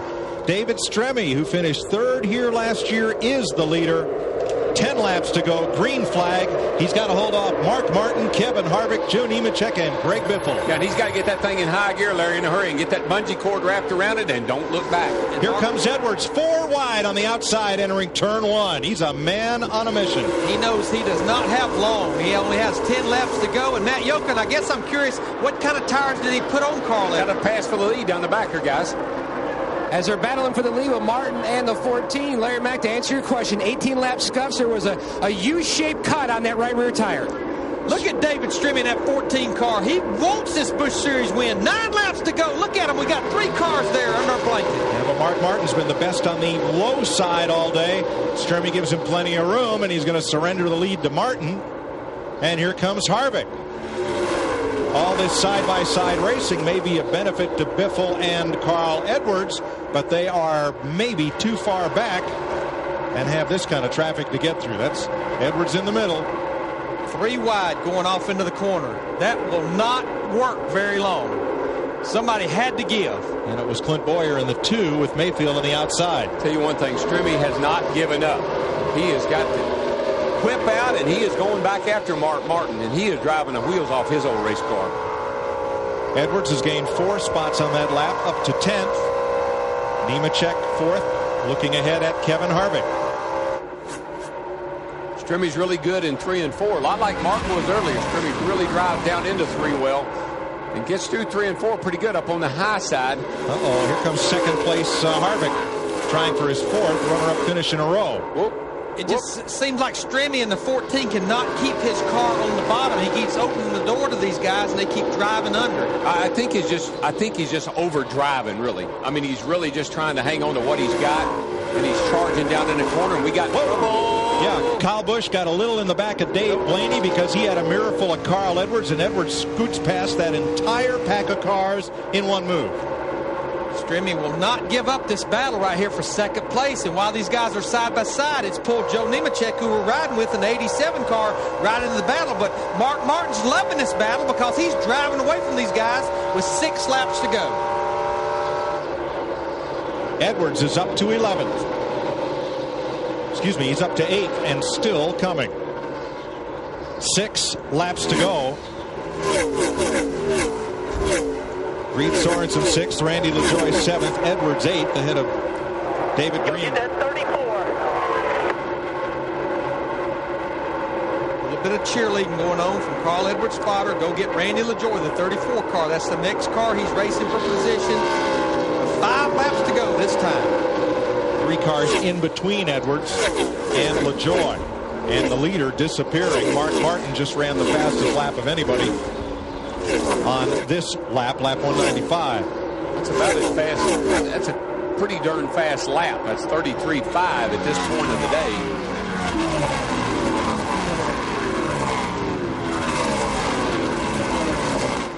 Stremme has figured out how to make that car work right now about a groove off the bottom of the racetrack. And he's actually pulling away a little bit from Kevin Harvick in the 21 with 4 to go. Yeah, his old car really gets into the corner nicely for him.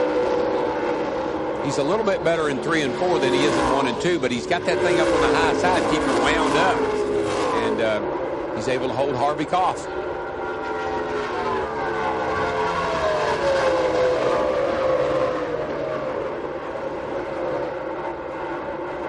Mark Martin, that 9 car, he's right where he's been all day long, hugging that white line right around the bottom of the racetrack. 3 to go. About like we saw him at Fontana a couple of weeks ago. 80 out back, 1.6 lead. And what his crew chief was telling him, you ran a 33.70. The car behind you out back ran a 33.80. That gives Mark good information where he's at. And the 1.6, that's his lead in seconds over this pair. Edwards is not done. He's going after Randy LaJoie for 7th. Carl 10th at Daytona, 6th at California, 3rd in Mexico, and now he's back up to 7th place after that cut tire.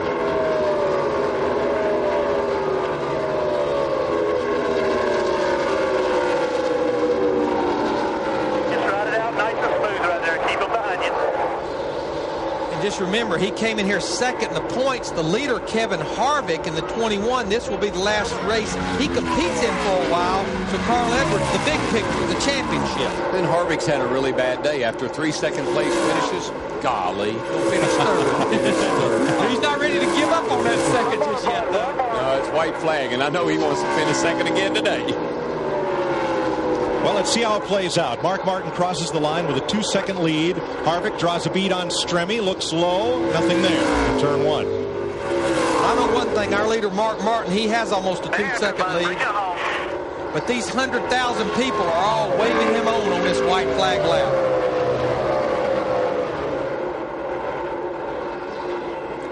Stremme looks to have 2nd. Nope, here comes Harvick. Harvick on the inside, charging hard, side by side. Mark Martin's going to win it. Stremme tried to push him down, but Harvick leads him back to the line. Harvick got that run off of 2, got down underneath of Stremme, and there wasn't anything he could do about it. Harvick's hole card got him 2nd place at the wire, 4 straight 2nd place finishes. It's almost like he knew he had one shot to do it, and he did it coming off turn 4. Mark Martin started 25th to score his 47th NASCAR Busch Series win. 2 for 2 this year. He won back here in 1999, in the Busch Series. And for Jack Roush, the Roushketeers have 4 wins in the 9 Busch Series races. I always wondered why Mark quit running Busch races, and now I know why. To give everybody else a chance.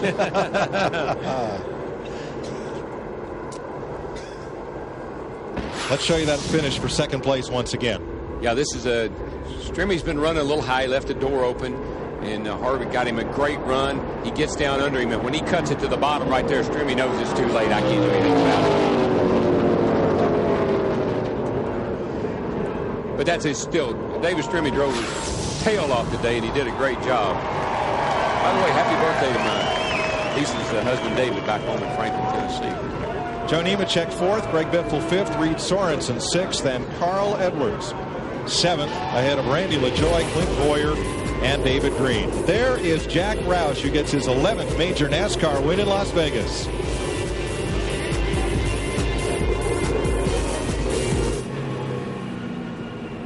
Well, congratulations to Mark Martin, and certainly he made a happy man out of Jack Roush, as we saw Jack Roush come up to congratulate his driver on his 2nd win from 2 starts in 2005. Mark Martin, once again, the winner here today at Las Vegas after his dominating performance at Fontana. Once again, the veteran came through. He started way down the grid, but that didn't matter. He managed his car. His team did the business. They had the motor, and Mark Martin is making his 2nd trip to the Las Vegas Motor Speedway victory lane. Terrific race from Mark Martin. Hats off to him. And an interesting anecdote. When do 2 aces beat 4 of a kind? Well, when you're in NASCAR Busch racing. Mark Martin is 2 for 2, 2 wins from 2 starts. Kevin Harvick, 4 straight 2nd place finishes. A great poker hand, but he comes up just a little bit short once again. But all things considered, he's still leading the championship, although he will be stepping out of that car in the near future to let a young rookie by the name of Brendan Miller get his go in the NASCAR Busch Series, starting most likely in Atlanta. David Stremme, terrific race from that driver who races for the Fitz Bradshaw team.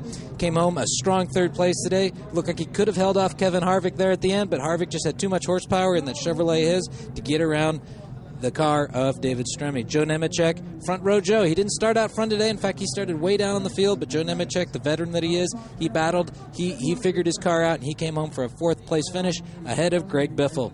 Fine job from the number 66 coming in with another top 5 finish in NASCAR Busch Racing. And the rookie, once again, Reed Sorensen. Great stuff from him in that Ganassi car.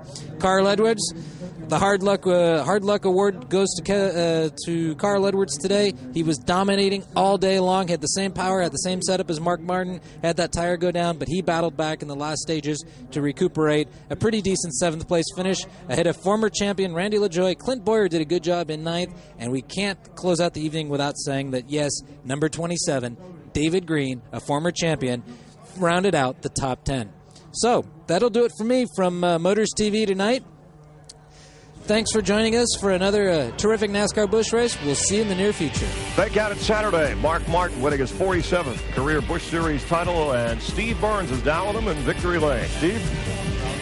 And Mark Martin getting a cold drink. Another win for Roush Racing and another win for the all-time winningest driver in NASCAR Busch Series history, Mark Martin. Mark, you got a win at 510 in your Busch car. Another win here today as Jack Roush joins you. Tell us about this victory. How'd you win it? We got a little lucky today. Carl Edwards and his bunch had that thing in the bag there today. They did an awesome job, and they were long gone, man. We just couldn't get to them, and you know, the way it turned out, we kind of needed that last caution to get a chance to catch up to the 14 there, and everything played in our hands today. I just want to thank Pennzoil and Ford and Pat and Jack and all the people that make it all possible. Another good day for Roush Racing in Las Vegas, Matt Yoakum. And Brad Parrott almost got Carl Edwards' first career win. You had a set of 18-lap scuffs. If you'd had stickers, would that have been enough to get him? I think a set of Goodyears would have got us somewhere there, but man, I can't say enough about World Financial Group for coming on board, Brad Parrott, Charter Communications, National Guard, all our sponsors. What about the drive by you? Man, I'm just lucky to be driving for this team. This thing was terrible yesterday. Brad got out all his notes. I've never seen so many notes in my life, and he swore it was going to work, and I could not believe how great this car was. So we're going to lose races like that. I mean, that's okay. And I can't say congratulations enough to Mark Martin. He's a hero of mine. He deserves wins, and that team worked really hard. So proud that Roush won. Sorry it wasn't us. Led a lot of laps today, 125. He says he's got an even better car for tomorrow. Dick? Hey, Kevin Harvick, 4 second places in a row. Are you ready to give this car up to somebody else? You're going to drive it next week in Atlanta.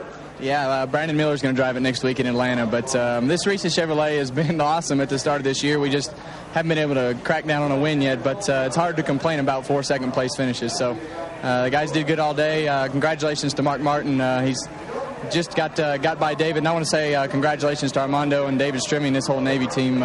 Those guys, for the small effort that they have and all the things that they put into it with Chip Ganassi's help and everybody, they've come a long way. So it was a lot of fun there at the end. And congratulations to you. You have been driving brilliantly. Jeannie?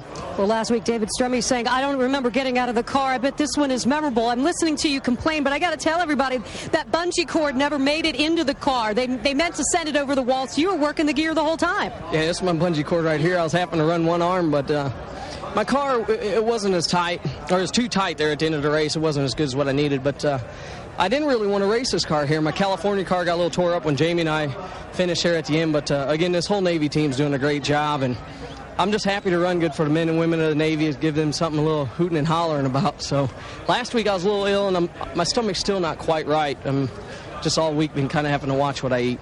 Finishing like this has to cure you up a little bit. Mike Joy? I guess you'd have to call David Stremme the one-arm bandit today. No kidding. Rewarded with a third-place finish. Kevin Harvick nipping him at the finish. That's going to be our win fuel. Winning edge. Here is Mark Martin. Margin of victory as he scores win number 47 in the NASCAR Busch Series. Mark at the line. And here's the race to the line for Harvick and Stremme. Close. Right here, David knew he had him, though. He couldn't do anything about it. Had to let him go. But you know what? I'm going to end this day just like I started it. Carl Edwards, what an attitude. Standing there smiling. I'm the lucky one who got to drive the car today. Didn't complain. More from Las Vegas after this.